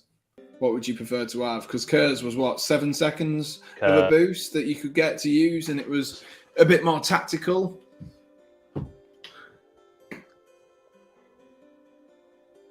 Yeah, it was a good, 75 horsepower for 7 seconds. It was just good, KERS. Back in 2009 when they introduced it, it was quite a good little system, and I quite enjoyed KERS. And then it got PERS from 2011 onwards, and it then became a slightly less meaningful until then it got dot. Ooh. You just see And K-Mac just there. Is Mick that what you Schumacher. paused for? Yeah, that was what the pause was for. Wondered what the hell was happening there. I know. I didn't. It They almost. couldn't tell It whether he was almost going to looked let him pass. tactical. Yeah, that's what I was thinking. I was looking at that, going, "Has he actually passed there to maybe give Mick a chance to close this gap to Lance Stroll, because they've not actually gained anything on Stroll in the last few laps." So maybe they're giving Mick a bit of a go here, as Vettel was got completely wrong there. Yeah, in fact, Lance Stroll is up I by reckon about this will be half a Vettel's second. last season. Vettel's last season? Bloody hell. Oh, yeah. I can't see him continuing much longer. Oh, he locked up there, didn't he? Sebastian Vettel. That'll be good for Lando. Lando will be... Yeah, he's definitely appreciated that one, Lando, as he just slipped on past. Curly said, just got back from my dad's, not looking too good. Need a safety car or a mechanical fault for Max, says Curly. Curly is not a Max Verstappen fan like yourself, Louis. And Curly then also says, need to get rid of DRS and take a few steps back in Formula One. It's less a display of skill and more about car performance. And to be honest with you, yes I think there's an argument for it, and I think there's an argument against it. Yeah. For me, that's yes and no. I think they are. I think the way that they are trying to design these current cars is to get rid of DRS eventually. The fact that these cars are able to just race so close together, it's their fault. You could have more developments with the engines from 2026, as well as probably new technical regulations as well to do with aerodynamics. So I think we're going to get to it. But first, if they want any of these cars like back in 2007, 2008, they need to make the cars smaller. They need to make them less heavy, because these cars are massive.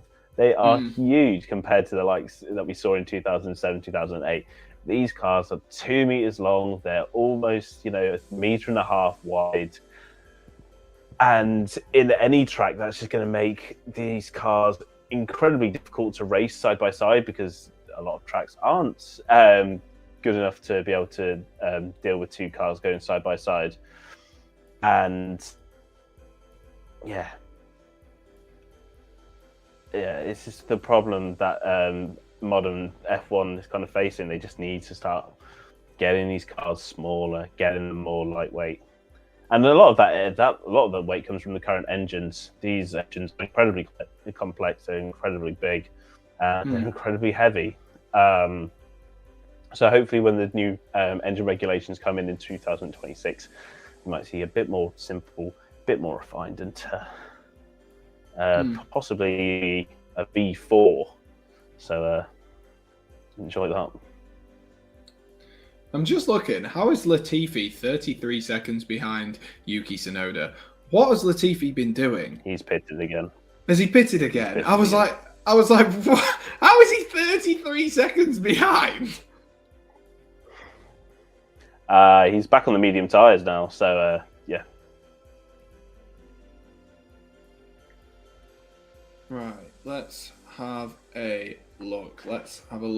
I did just see that Valtteri Bottas will become in, and the phrase they used was striking distance of Lewis Hamilton within the next 4 laps. So Hamilton on an upwards trajectory. Russell has just been on the team radio as well to say, why don't we just wait and see if there is a safety car? Because he's in the position at the moment that where if he pits right now, he'll probably still come out in front of Esteban Ocon.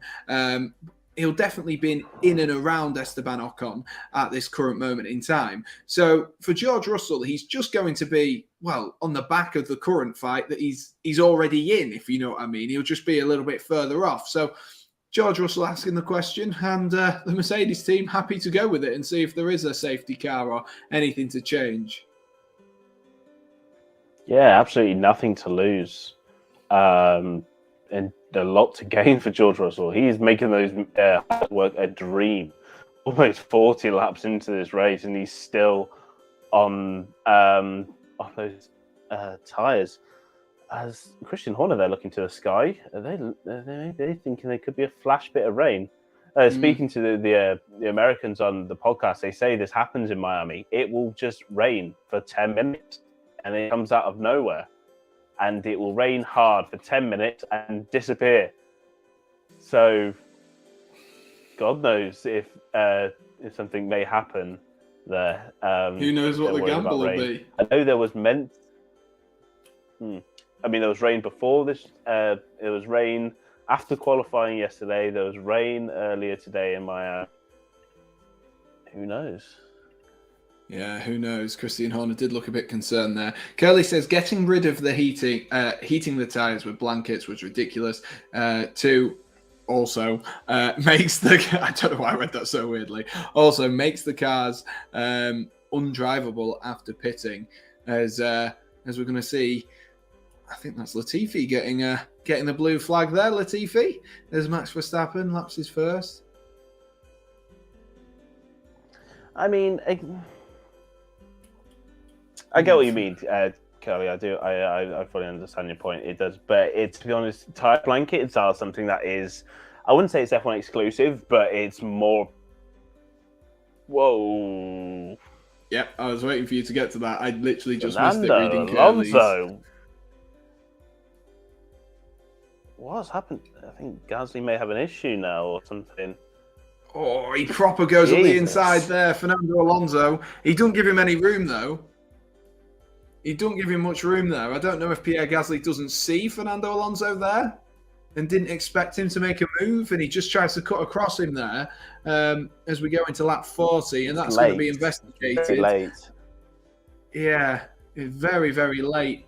It's a late dive, and it's also quite a late turn-in as well, but he was on the racing line, Pierre Gasly, but he's now dropped down into 11th place. So Fernando Alonso might be in big trouble there, I must say. I don't think he'll be in trouble. I don't think he'll be in trouble. I think they'll waive that. But Alonso was definitely a bit late. He definitely sent that. I don't think Gasly. I think Gasly turned in not expecting either. Yeah, it's a weird one. That it's not something you expect from Fernando Alonso. No, a man of his experience. Sat around the pool, just not even watching the race. There's literally an F1 race going on, and just sat in the pool. Why? Oh. You've paid God knows how much money to be there, and you just sit in a swimming pool. Just go home and do that. It's just a glorified swimming pool at that point. Well, Lewis Hamilton. I mean, let's face it, this is just an event. Lewis Hamilton's just about to get in DRS zone as Gasly gets a position back there on Mick Schumacher. And they've swapped back again. And now Gasly... Oh my gosh, there's a big crash! A huge crash! An absolutely huge crash between Pierre Gasly and Lando Norris. And Lando, he somehow managed to keep it on the track and keep it from going into the wall. But that will be a safety car. 100% that will be a safety car. And Lando's day goes from bad to worse. There's a virtual safety car out already. That was a huge crash. Huge crash. We didn't quite see it because of the way the camera cut there from Pierre Gasly. But Gasly's race has gone from bad to worse as well. Why virtual safety car? Sam, the graphic, Sam, the graphic. I'm too shocked. The graphic. This is what we waited for. Yes. Yes. Yes, Lando. Very much out.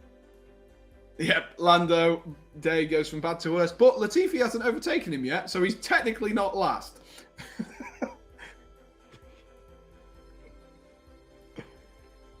That was a huge crash. Is Lando moving? I'm trying to look up. Lando is not moving. He's in the middle of the track, and it's still only a virtual safety car. Yeah. Yeah, okay, he's right next to an escape road, but... Here it is, Pierre Gasly runs wide. It must be from that damage, which he got from Fernando Alonso, then cuts back on the track, and then, it's a bit of just bumping of tyres, and Lando's back right tyre clips Pierre Gasly, as Pierre Gasly is just going slowly on the racing line. Lando doesn't quite give him enough room and completely takes off the tyre, spins around, and that could have been really nasty if he'd gone into the wall there. We're very lucky that Lando didn't, I must say. That could have been really, really nasty, but absolute class graphic. Is Lando out? Yes, he is out. I don't actually. I don't know what's. I want to see an onboard of Lando's actual hand movements here. Because I don't know who to really proportion blame there. Oh, because soft I can't quite tell. Lando is thoughts. I didn't know if Lando has thought he's already passed Gasly and slightly moved over, or the fact that Gasly is completely blind to the fact that Lando's about to overtake him, and yeah. Yeah, so here we are then. Let's go through whilst the safety car is on as they're trying to clear Lando Norris. It is a full safety car now rather than just a virtual safety car. Curly says, credit to Ocon. Great drive so far. Yeah, he is yet to make a pit though. And just as I say, he does come in. And a good tactical pit there from Alpine, who have had quite a decent day other than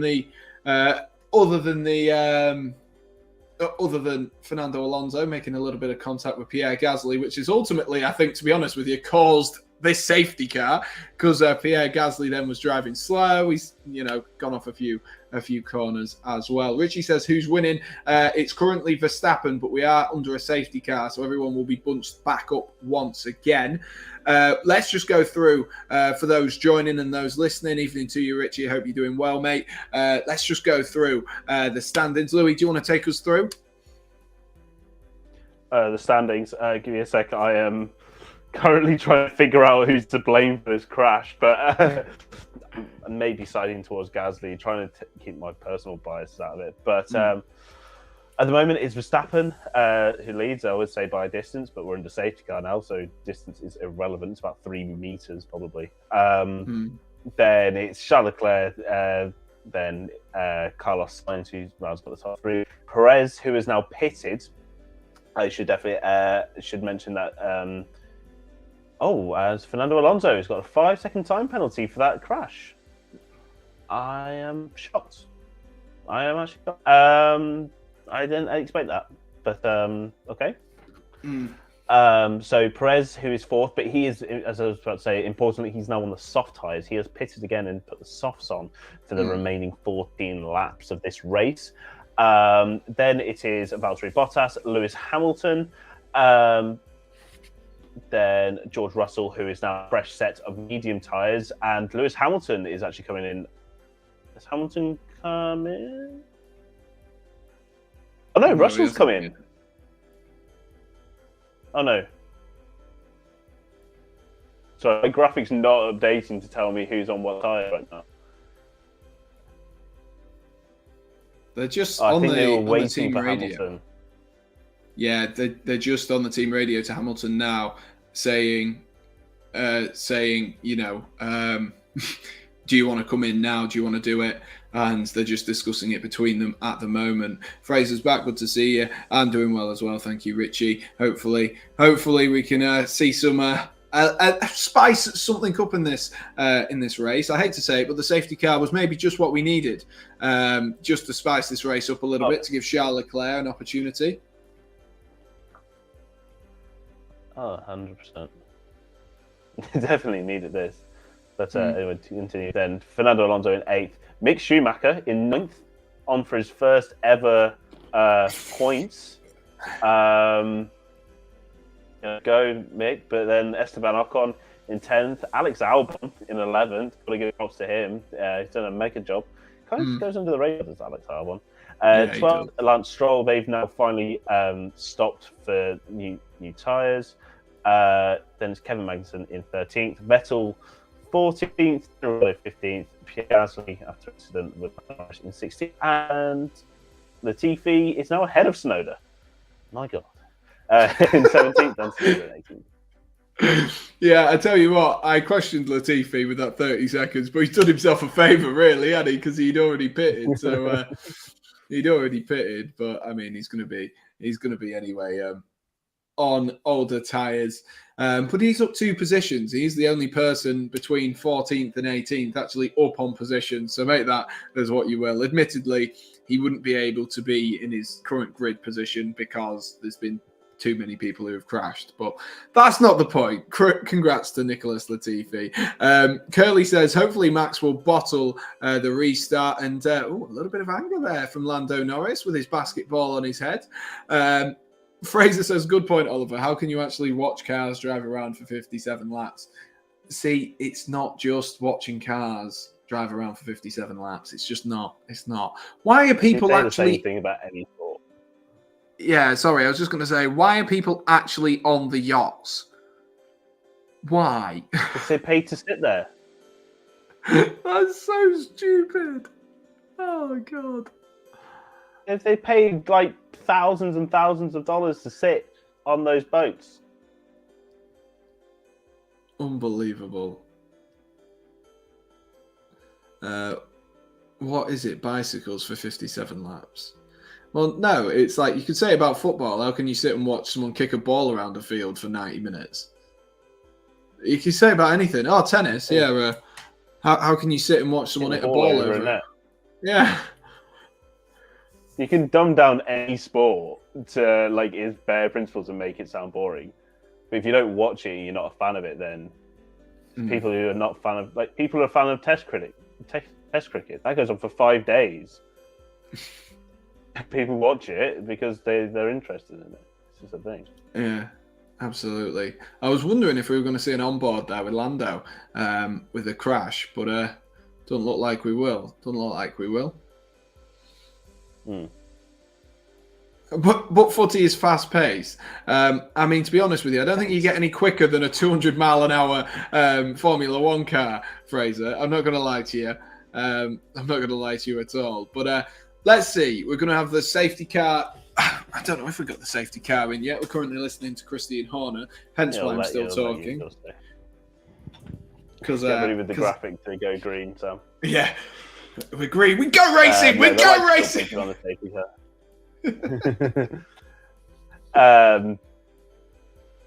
Yeah, no, the lights are still on the safety car. Yeah. Yeah, most certainly. Let's see what Charles Leclerc can do, though. Let's see what he can do. I mean, at the moment, he's got an AlphaTauri between him and Max. Yeah, he does. So I don't. They haven't got lap cars out of the way, so I don't think actually they're behind the safety car. Like, look how far behind Sainz is, and then there's like the gap between Sainz and whoever's behind him is also massive. So yeah, I don't even know who he's behind him. I don't even know who is behind Sainz. I'm trying to look. I think it might be I have a feeling it's a Williams. Does that mean it's Pierre Gasly then that's behind? Lap cars are now allowed to overtake. Yeah, there we go. There we go. They're now getting. It was Gasly, Latifi. Oliver says. Kelly says it can't sound Christian Horner either. Fraser says, sorry, can they not just go past the safety car? No, that's why it's there, Fraser. It's to regulate the speed of people whilst they're driving, whilst they're clearing the track. Otherwise, it can be very dangerous. It's been changed quite drastically, hasn't it, since... remind me of his name. Jules Bianchi. It's been changed. So that pretty much all the time you get a minimum of a virtual safety car, whereas if there was a car on track previously, it used to be, or if it was off the track, they used to not be a bit less liberal with it. They used to not whip it out as quickly, but now we get safety cars pretty much all the time, don't we? They're quite a regular occurrence in Formula One. Yeah.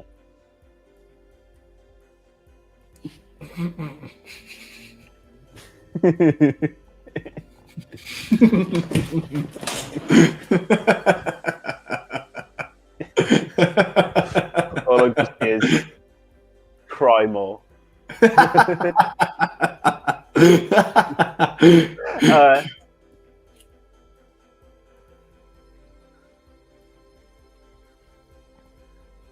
Oh, let's not. The less we talk about that, the better. The less we talk about that, the better. I'm really interested to now see what Perez is going to be able to do. I think he's going to be important. Medium tyres. Safety car in this lap. Okay, we're going to be racing. Let me get ready on the banner. Let me get ready on the banner. This is what I've been waiting for. This is what I've been waiting for.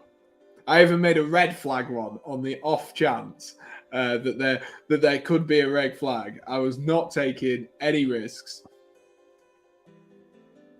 Not taking any risks. Let's see. Of course, the rules changed this year, haven't they? So Max Verstappen used to like to get nicely alongside the first place person. So there's no longer allowed to do that. You have to be behind them entirely. You have to be behind them rather than just your nose. But let's see what's going to happen here. They're just getting a bit of heat back in. Gasly thinks his right rear is broken, his right rear tyre, I'm assuming. I didn't quite see the notification, the team radio. God, 11. I don't have the lingo. Just answering the questions in the chat is 11. Cool. I'm waiting to press ready and go racing. I'm ready to. Although I've realised now we're quite a long way off.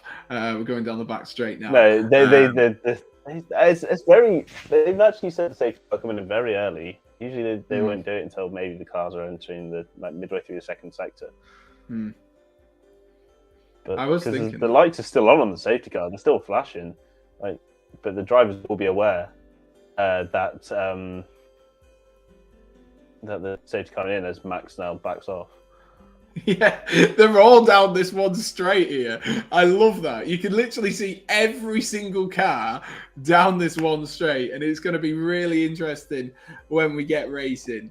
We are on lap 46. There has been a safety car, an incident between Lando Norris, which has seen him out of the race. The other person who's been out of the race as well is Zhou Guan Yu, or Guan Yu Zhou, however you would like to say it. And Max Verstappen about to lead us away. And it is green flag and perfect timing with the overlay. Let's see what Charles Leclerc can do, as it's a battle between Sergio Perez and Carlos Sainz going into the first corner. Good defensive play there by Carlos Sainz, who manages to get his car across. And he's just got to be careful as well, Sergio Perez, because Valtteri Bottas is right on his tail. Oh, very close. The yellow flag in the first sector. I'd expected a little bit better start from Perez, but good start from Max. Was it Protest and there's yellow flag. Oh, can I get myself? There we go. How can you defend in F1? See, Fraser, you've got so much to learn. You've got so much to learn. I'll let Louis give you the lowdown. Usually the usual answer is go faster, but otherwise stick the car on the inside and just block any overtaking channels.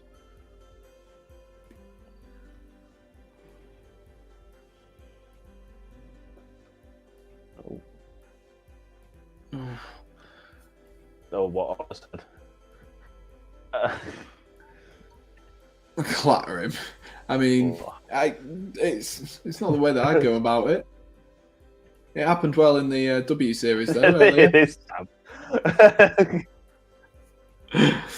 Clatter him. Exactly Sergio Perez. Spend on F1 stuff. Yeah, exactly how I defend on F1, actually. Yeah, that's very good.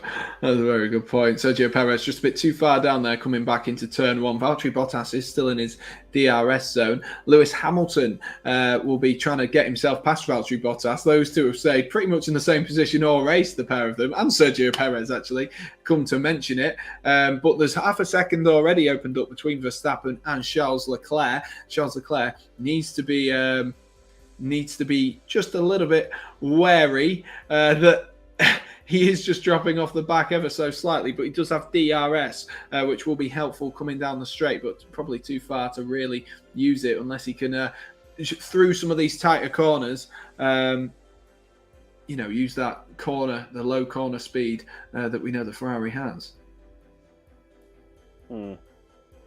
Yeah, that's what Leclerc's going to have to do. He's going to have to manage this gap and find a good place to overtake, because Max will not make it easy. We've seen that plenty of times before, but he just needs to stay within this DRS. He does not drop out, because if he drops out, then it's pretty much going to be race over. It's 2 laps after the safety car, Curly. 2 laps, yeah, 2 laps. Oh, Carlos Sainz goes wide. Perez right on his backside. Can Perez get past him coming into the home straight? He's quite close now, but he has gone past him. Oh, no, he hasn't. No, he hasn't. I completely zoned out then. He hasn't. He's still behind him. I thought he'd got him there. I thought he'd got him. Louis' screen being frozen for like an ice age. No, Louis just watching. He's not actually frozen.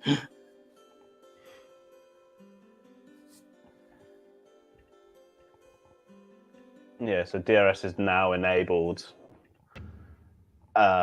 So it'll be interesting to see how Leclerc attacks from now on, because he, as I said, he needs to stay within that 1 second, because as soon as he breaks it, it's going to be very difficult for him to get back into it. He needs that DRS to keep him in touch with Verstappen. Yeah. And Fraser says, what is DRS? Good question, Fraser. So the way that DRS works is you get certain detection zones. DRS stands for, as Curly puts there, drag reduction system. It basically allows, if you are within 1 second of the car in front of you, it allows you to open up your probably the best way to say it is your spoiler and allow more air to flow through. And it should, in theory, as George Russell and Hamilton battle it out. Oh my gosh. And they've both gone past Bottas. Bottas has gone wide on the second to last corner. Ooh, Lewis Hamilton gets himself up to 5th. Oh, Valtteri. Oh, Bottas. More like bottle, lass. Ha! Oh, dear. God, that was awful. I see, look, Leclerc really close now. He's holding on. He's doing well. This is exactly what he needs to do. Bottas, why must you hurt me like this? Says Curly. I know, he's just ran wide there. George Russell's still on for his 5th place. I tell you what. Oh, Leclerc nearly got himself back in there.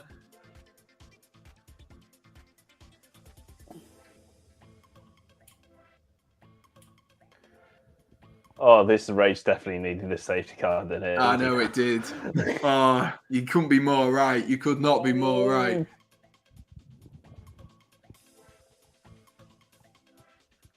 Jesus.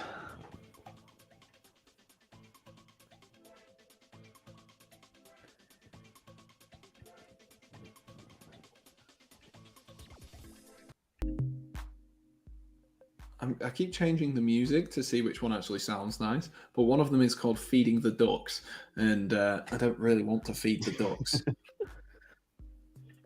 Got an intense race going on here. We don't want to be feeding. Yeah. Oh, I've just completely missed something. I'm gonna let you commentate on it. Yeah. No, don't worry. I'm watching. My stream dropped out.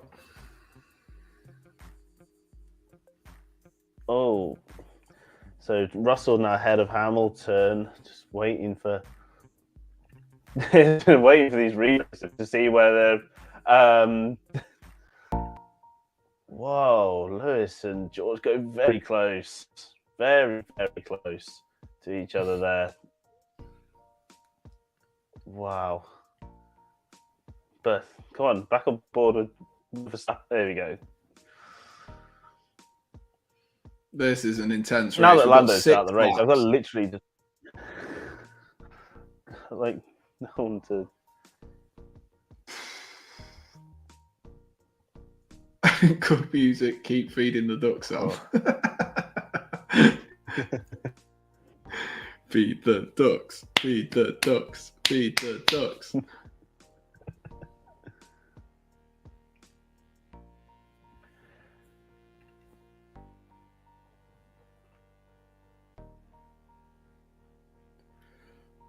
Oh, it's really close between Sainz and Perez.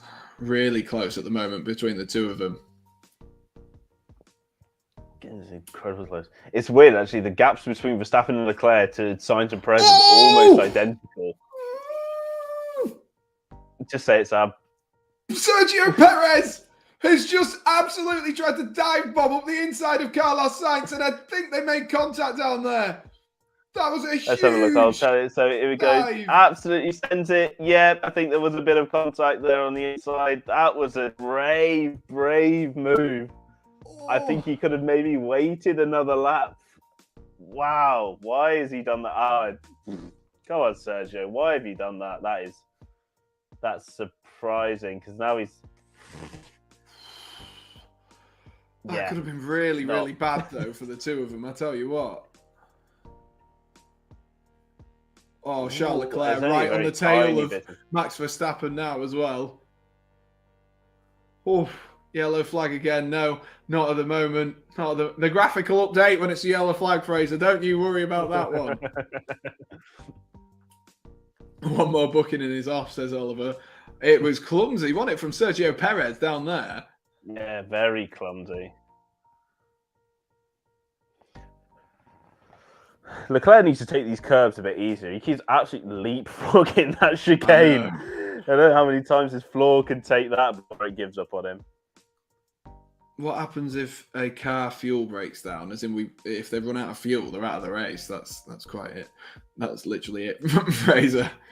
But usually they're fueled at least probably a lap or two, just to make sure that they get themselves over. So it's not like going to be nip and tuck at all. Yeah. Unless it's in the rain, then they might give it a bit more.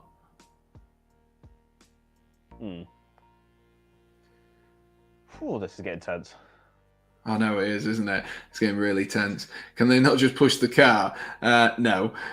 That was a Verstappen side move. Just shove it up the inside and expect the other driver to have the sense to not get crashed into. Says Curly. Hashtag I accept. I'm bitter. Oh, I just want to scream at Lewis Hamilton for what he said over the radio. I know. I heard that. And you've stayed in the same position here, Lewis. What? I could say so many things about Lewis Hamilton. Also, just because talking of Lewis Hamilton, actually, I'll just wait. But isn't he a part of the consortium that has just bought Chelsea? I'm not wrong that he was a part of Todd Bowley's one. I think so. Yeah, I do think so. Oh, God.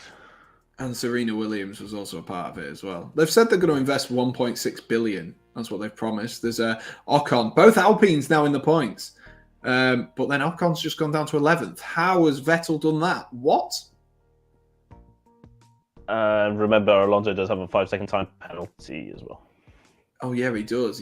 Yeah. He does have a 5-second time penalty. But I think Hamilton, yellow flag in sector 1. I don't know what's going on here. Vettel has just gone off the track by the looks of things. That's why he's dropped all the way down to 15th there from 9th. So having gained the position from Ocon, he's giving it right back to him by the looks of things. Sebastian Vettel. Can you move teams on F1? Yes, of course you can. Of course you can move teams. Otherwise, that would be a little bit boring. For example, Louis, would you like to give us your an iconic change? That's been a lot. I mean, I don't know whether you're talking about mid-season or just in general, but of course, people can move like teams mid-season. It's happened. Daniel Kvyat got dumped out of Red Bull and replaced with Max Verstappen back in 2016. Sorry, I was just watching the replay of Sebastian Vettel. Yeah, that's why he bloody hell. That's why he dropped down a load of places. Mick Schumacher, a little bit Max Verstappen-esque, drives into the side of him. He's a really... I'm just being curly here. We're just saying he drives into people. Noted. All right, the incident's been noted. Well, that's good, isn't it? But no front wing. Well, there goes mixed points. Yeah, there goes mixed points. Come on, Mick. That's just please. What was Lewis Hamilton at first? McLaren. He's only been at two. He went from McLaren, and then in 2012, at the end of 2012, he moved to Mercedes. Yeah. Wasn't it McLaren Mercedes at one point as well? Yes. I thought it was. I mean, it was McLaren Mercedes all the way up until 2014. It was just because it was a technical partnership between McLaren and Mercedes. But fair enough. Yeah, even when Mercedes became their own team in 2010, it was still McLaren Mercedes. Yeah, I think I remember that actually, because that's when Fernando Alonso and Lewis Hamilton were teammates, and that was I don't like. Yeah, it was quite a weird season, that one, wasn't it? We're into the final 2 laps now of the race, and Sebastian Vettel is going to be retired as well. So that will be our 4th retiree with Pierre Gasly, Lando Norris, Zhou Guanyu, and Sebastian Vettel all retiring. Vettel just looks like he can't be bothered, to be honest with you, and I don't blame it. I don't blame him one bit. Mick going forward, George Russell, Williams 0 on him. Why not? And Lewis Hamilton is up into 5th. So whilst he's been moaning, he's managed to get himself up into 5th. You know. That's because George has made a mistake here. Or did he? No, he's got a very good run on him. Yeah, but Russell is back into 5th. So. What happened there? I don't know. I really don't know what happened. They've not been kind with the replays on this one, because Hamilton overtook. I hate the TV direction in Formula 1. Oh, yeah. Is that what he said earlier? He was saying that the strategy had not been kind to him, and basically blaming Mercedes that George was now faster, which is just a joke. Yeah, but he's now 2 seconds down behind George Russell, so I don't think that's going to happen. The yellow flag in Sector 2. Oh, there we are. It's cleared again.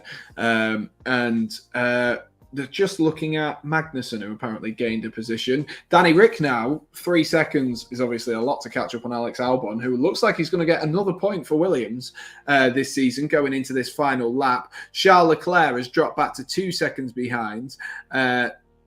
What did Hamilton say on the radio? Hamilton said on the radio that the strategy hasn't been kind to him, despite the fact he's been sat in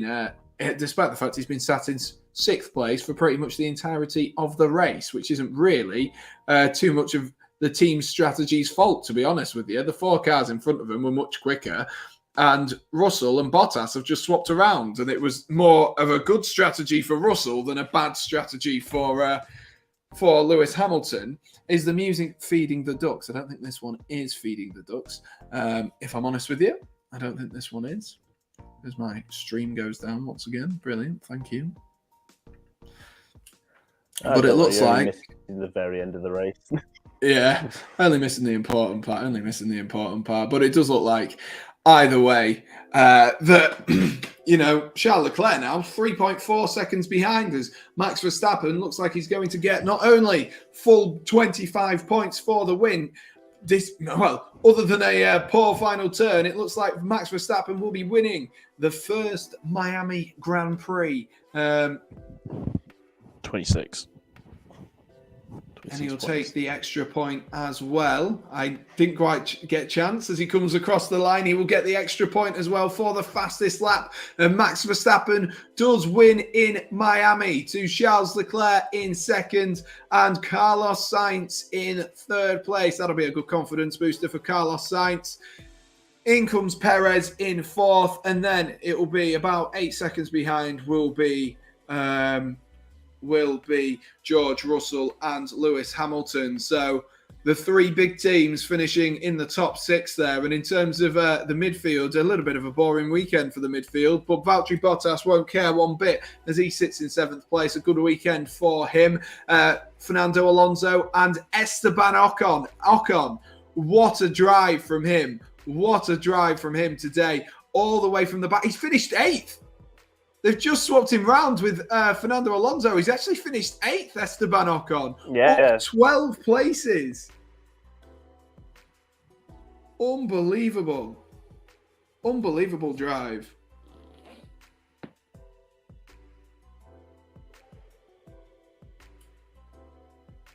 Wow, Very what good. a drive.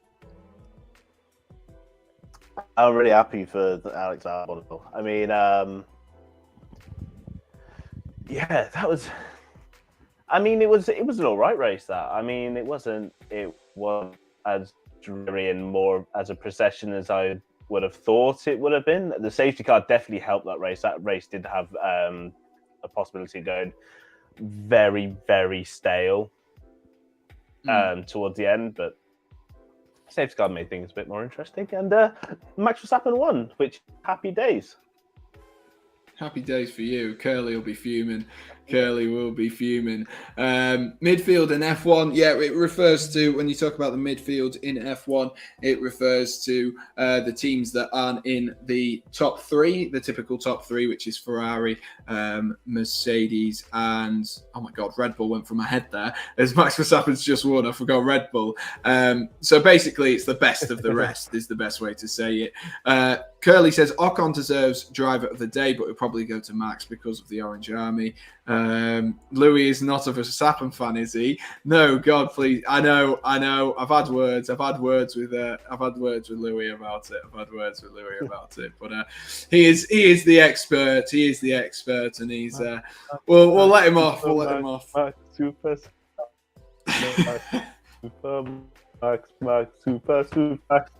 Max. Oh yeah, I was lapping up the tears when Max won. Yeah, it was lovely. I bet you loved it. Hope Stoke go bankrupt. Okay. What's that even mean? What? George Russell finished in 5th. Oh, maybe. George Russell in 5th, another 5th place finish, and I tell you what, at the beginning of that, you wouldn't have said that George Russell would have finished 5th. You would have probably hinted towards Lewis Hamilton. So another excellent drive as well from George Russell. The tactic worked beautifully for him in the sense of, he got on the team radio, spoke to the team and said, should we just hold out? It'll just put us behind Hamilton if we just hold out. They've done it well. And Mercedes, the Russell side of Mercedes, fair play to them. Of course, Lewis Hamilton will be moaning, and I'm sure he'll continue to moan. But I just think the car suits George Russell a bit better because he has come in from Williams. So a worse car is actually getting the better out of George Russell, and I think that's probably the difference. Lewis, used to being in the fastest car, very much so, and obviously at the moment they don't quite have it. But Max Verstappen gets out of his car. He'll be very pleased with that, having started 3rd. Really dictated the race, didn't he? After about, I can't remember what lap they overtook on Max Verstappen, when obviously overtook Carlos Sainz on the first corner. But Verstappen, very straightforward for the most part. Maybe a few questions after the restart with the safety car, but it was very straightforward. A decent day at the office as well. Well, more than a decent day at the office there for Max Verstappen and Red Bull, wasn't it? Oh yeah, they'll be very happy with what happened today, and Max taking win and fastest lap is going to be huge for them as they kind of recover from the misery that was Bahrain and Australia. They're coming on leaps and bounds with that car. It seems like they're getting a tad more reliable on the engine. Obviously, they did have their issues in practice, and I think Red Bull will be very glad that they had those issues in practice rather than the race this weekend. But fair play to Max. It was a great drive. And yeah, it just looked like once he cleared the Ferraris really didn't have an answer. And that's going to be worrying for Ferrari, because up till now, it looks like they, had the sort of measure and track depend. But yeah, it's maybe looking like Red Bull are really starting to catch, and really they're going to be fighting a lot harder later on in the season for that Constructors and the Drivers' Championship. Yeah, especially after the first few weeks, we maybe thought that Ferrari were going to run away with it, especially with a few of the reliability issues that Red Bull seem to have, particularly Max Verstappen. Of course, Lewis Hamilton being gifted in the first race a podium from Max Verstappen having to stop. Fraser says, who has the best car? And it's really a toss-up at the moment, isn't it, Louis? It's a bit of a toss-up between Ferrari and Red Bull. They've both got their own sort of, they've got their own niches and what suits them better. In particular, tracks suit them better, don't they, Louis?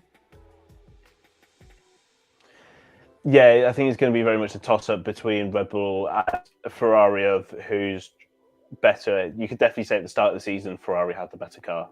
I think that was quite obvious, but as the season's progressed, Red Bull have managed to develop this car very nicely and solve some of the issues that they were having in the earlier races. And yeah, I think I really couldn't tell you which car's better.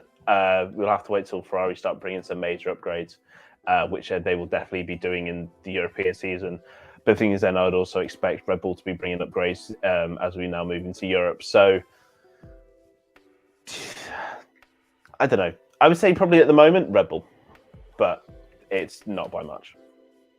Yeah, and especially it's just the reliability as well of the Red Bull. To be honest with you, it is just the reliability that almost drags them back down. But over the course of a race, you always fancy Red Bull and you always fancy Max Verstappen, because we know how good Max Verstappen can be on his day, and when he's not on his day, to be honest with you, when he's not on his day as well, he's very, very good, Max Verstappen, and maybe a little bit aggressive, which is why Curly doesn't like him, but a very, very good driver. Curly is going to head out and hope Louis sees the light and gives up on Max, says Curly, and thank you for stopping by, Curly. I hope you have enjoyed, and I hope you have all enjoyed. I'm just trying to find, if I look a little bit distracted, I'm just trying to find the full race list of everyone and the race results, just to show you guys so you can see where everyone has finished. I might just use my Google for it, because I think that is all up to date. So yeah, let me just quickly share my screen, and then we can give you the full shabam, if you will. Let's have a look. Let's make that a little bit bigger so you guys can see at home. There we are. So as we've been saying, Max Verstappen with the lead, and pretty much had the lead for the whole of the race. And yes, it is finished, Fraser. Max Verstappen has won. Charles Leclerc in second, and Carlos Sainz rounding off the podium. Sergio Perez then sits in fourth. Then the two Mercedes and two British drivers in George Russell and Lewis Hamilton. Valtteri Bottas, who's had a very good day today. One mistake has seen him drop down there, Louis. How frustrating that must be for Valtteri Bottas tonight. It must be very frustrating. Oh, he'll be gutted. He's had such a solid race in fifth all day. He was just doing so well, and then it was actually, when you watch the replays, you actually see how fortunate he was actually to not put it in the wall. He was probably like, I don't want to say, maybe like less than half a meter away from the wall. So he's actually, I think he'll be quite happy that he finished the race at all. But no, he definitely would have wanted P5, and P5 was definitely on the cards for him today. So he'll be disappointed. Definitely. Then Esteban Ocon, is he your driver of the day, Esteban Ocon? I'm actually going to give it. It would be. For me, it'd be between Ocon or Albon. I think, given the machinery that Ocon's on, I would have expected him to get this high up. I think he's definitely been he's definitely been a solid driver. I mean, he finished P8 after Alonso's penalty. So yeah, you do have to give props for him. But I would think if I was to give my definitive driver of the day, I'd give it to Alex Albon, because again, he has just done a solid job in a Williams that definitely should not be in the points.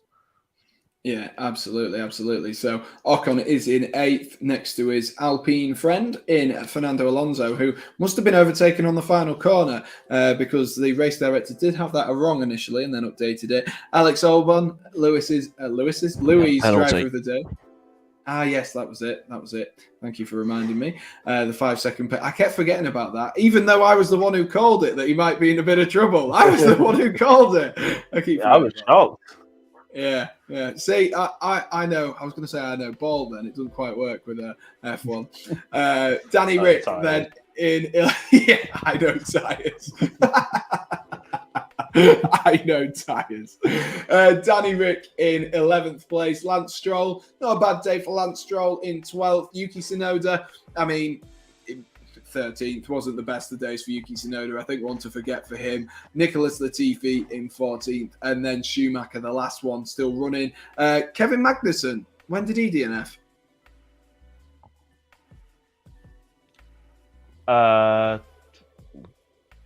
Right at the end. I can't. He must have been. Why he DNF? No, I don't. It must have been in the hecticness of celebrating. But Kevin Magnussen with a DNF. I'm sure we'll have to. Very strange. Right, I'll stop sharing the screen and go back here, and then let me get my stream back up. Yeah, I don't know. No, Kevin did take the flag. He picked up front wing damage, so he was slow to the end, but he should technically still be. Oh, why has my camera disappeared? I don't know. It's actually just said it lost connection to my camera. Well, my camera's on my laptop, so it can't be that difficult.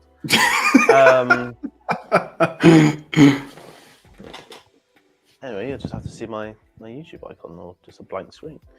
But he should still be classified. It wouldn't be a DNF. He'll still be classified because he completed 19% of the race. You still get classified. Interesting. Right then, guys, I think we're going to call it here, and then you guys can enjoy the podiums for yourself and the podium celebrations, because I've got work in the morning and I do need to go to bed. I've enjoyed that. I hope you guys have enjoyed it as much as. See, we've both got places to be, things to do, people to meet. But hopefully you guys have enjoyed it as much as I have. Thank you, Louis, for joining me, as always, and reminding me that I actually called Fernando Alonso's penalty perfectly. Thank you for reminding me on that one.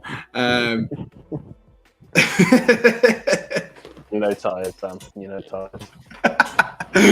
I know Fernando Alonso. This is going to be the battle. Who knows Fernando Alonso better between the two of us?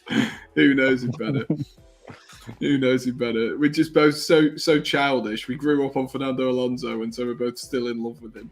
That's how it's going to be. Louis, any last words before we go about today's race?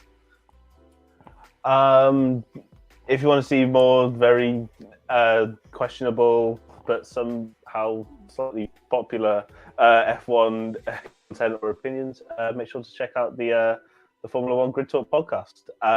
They will be going live in about an hour to review this race. So if you go to the F1 Grid Talk, the F1 Grid Talk YouTube channel and subscribe, you'll get to see our next show. And then make sure to check out our previews and shows from there on for the rest of the season. We do three shows per race weekend. We do a preview, a qualifying review, and a race review, as well as some others in between.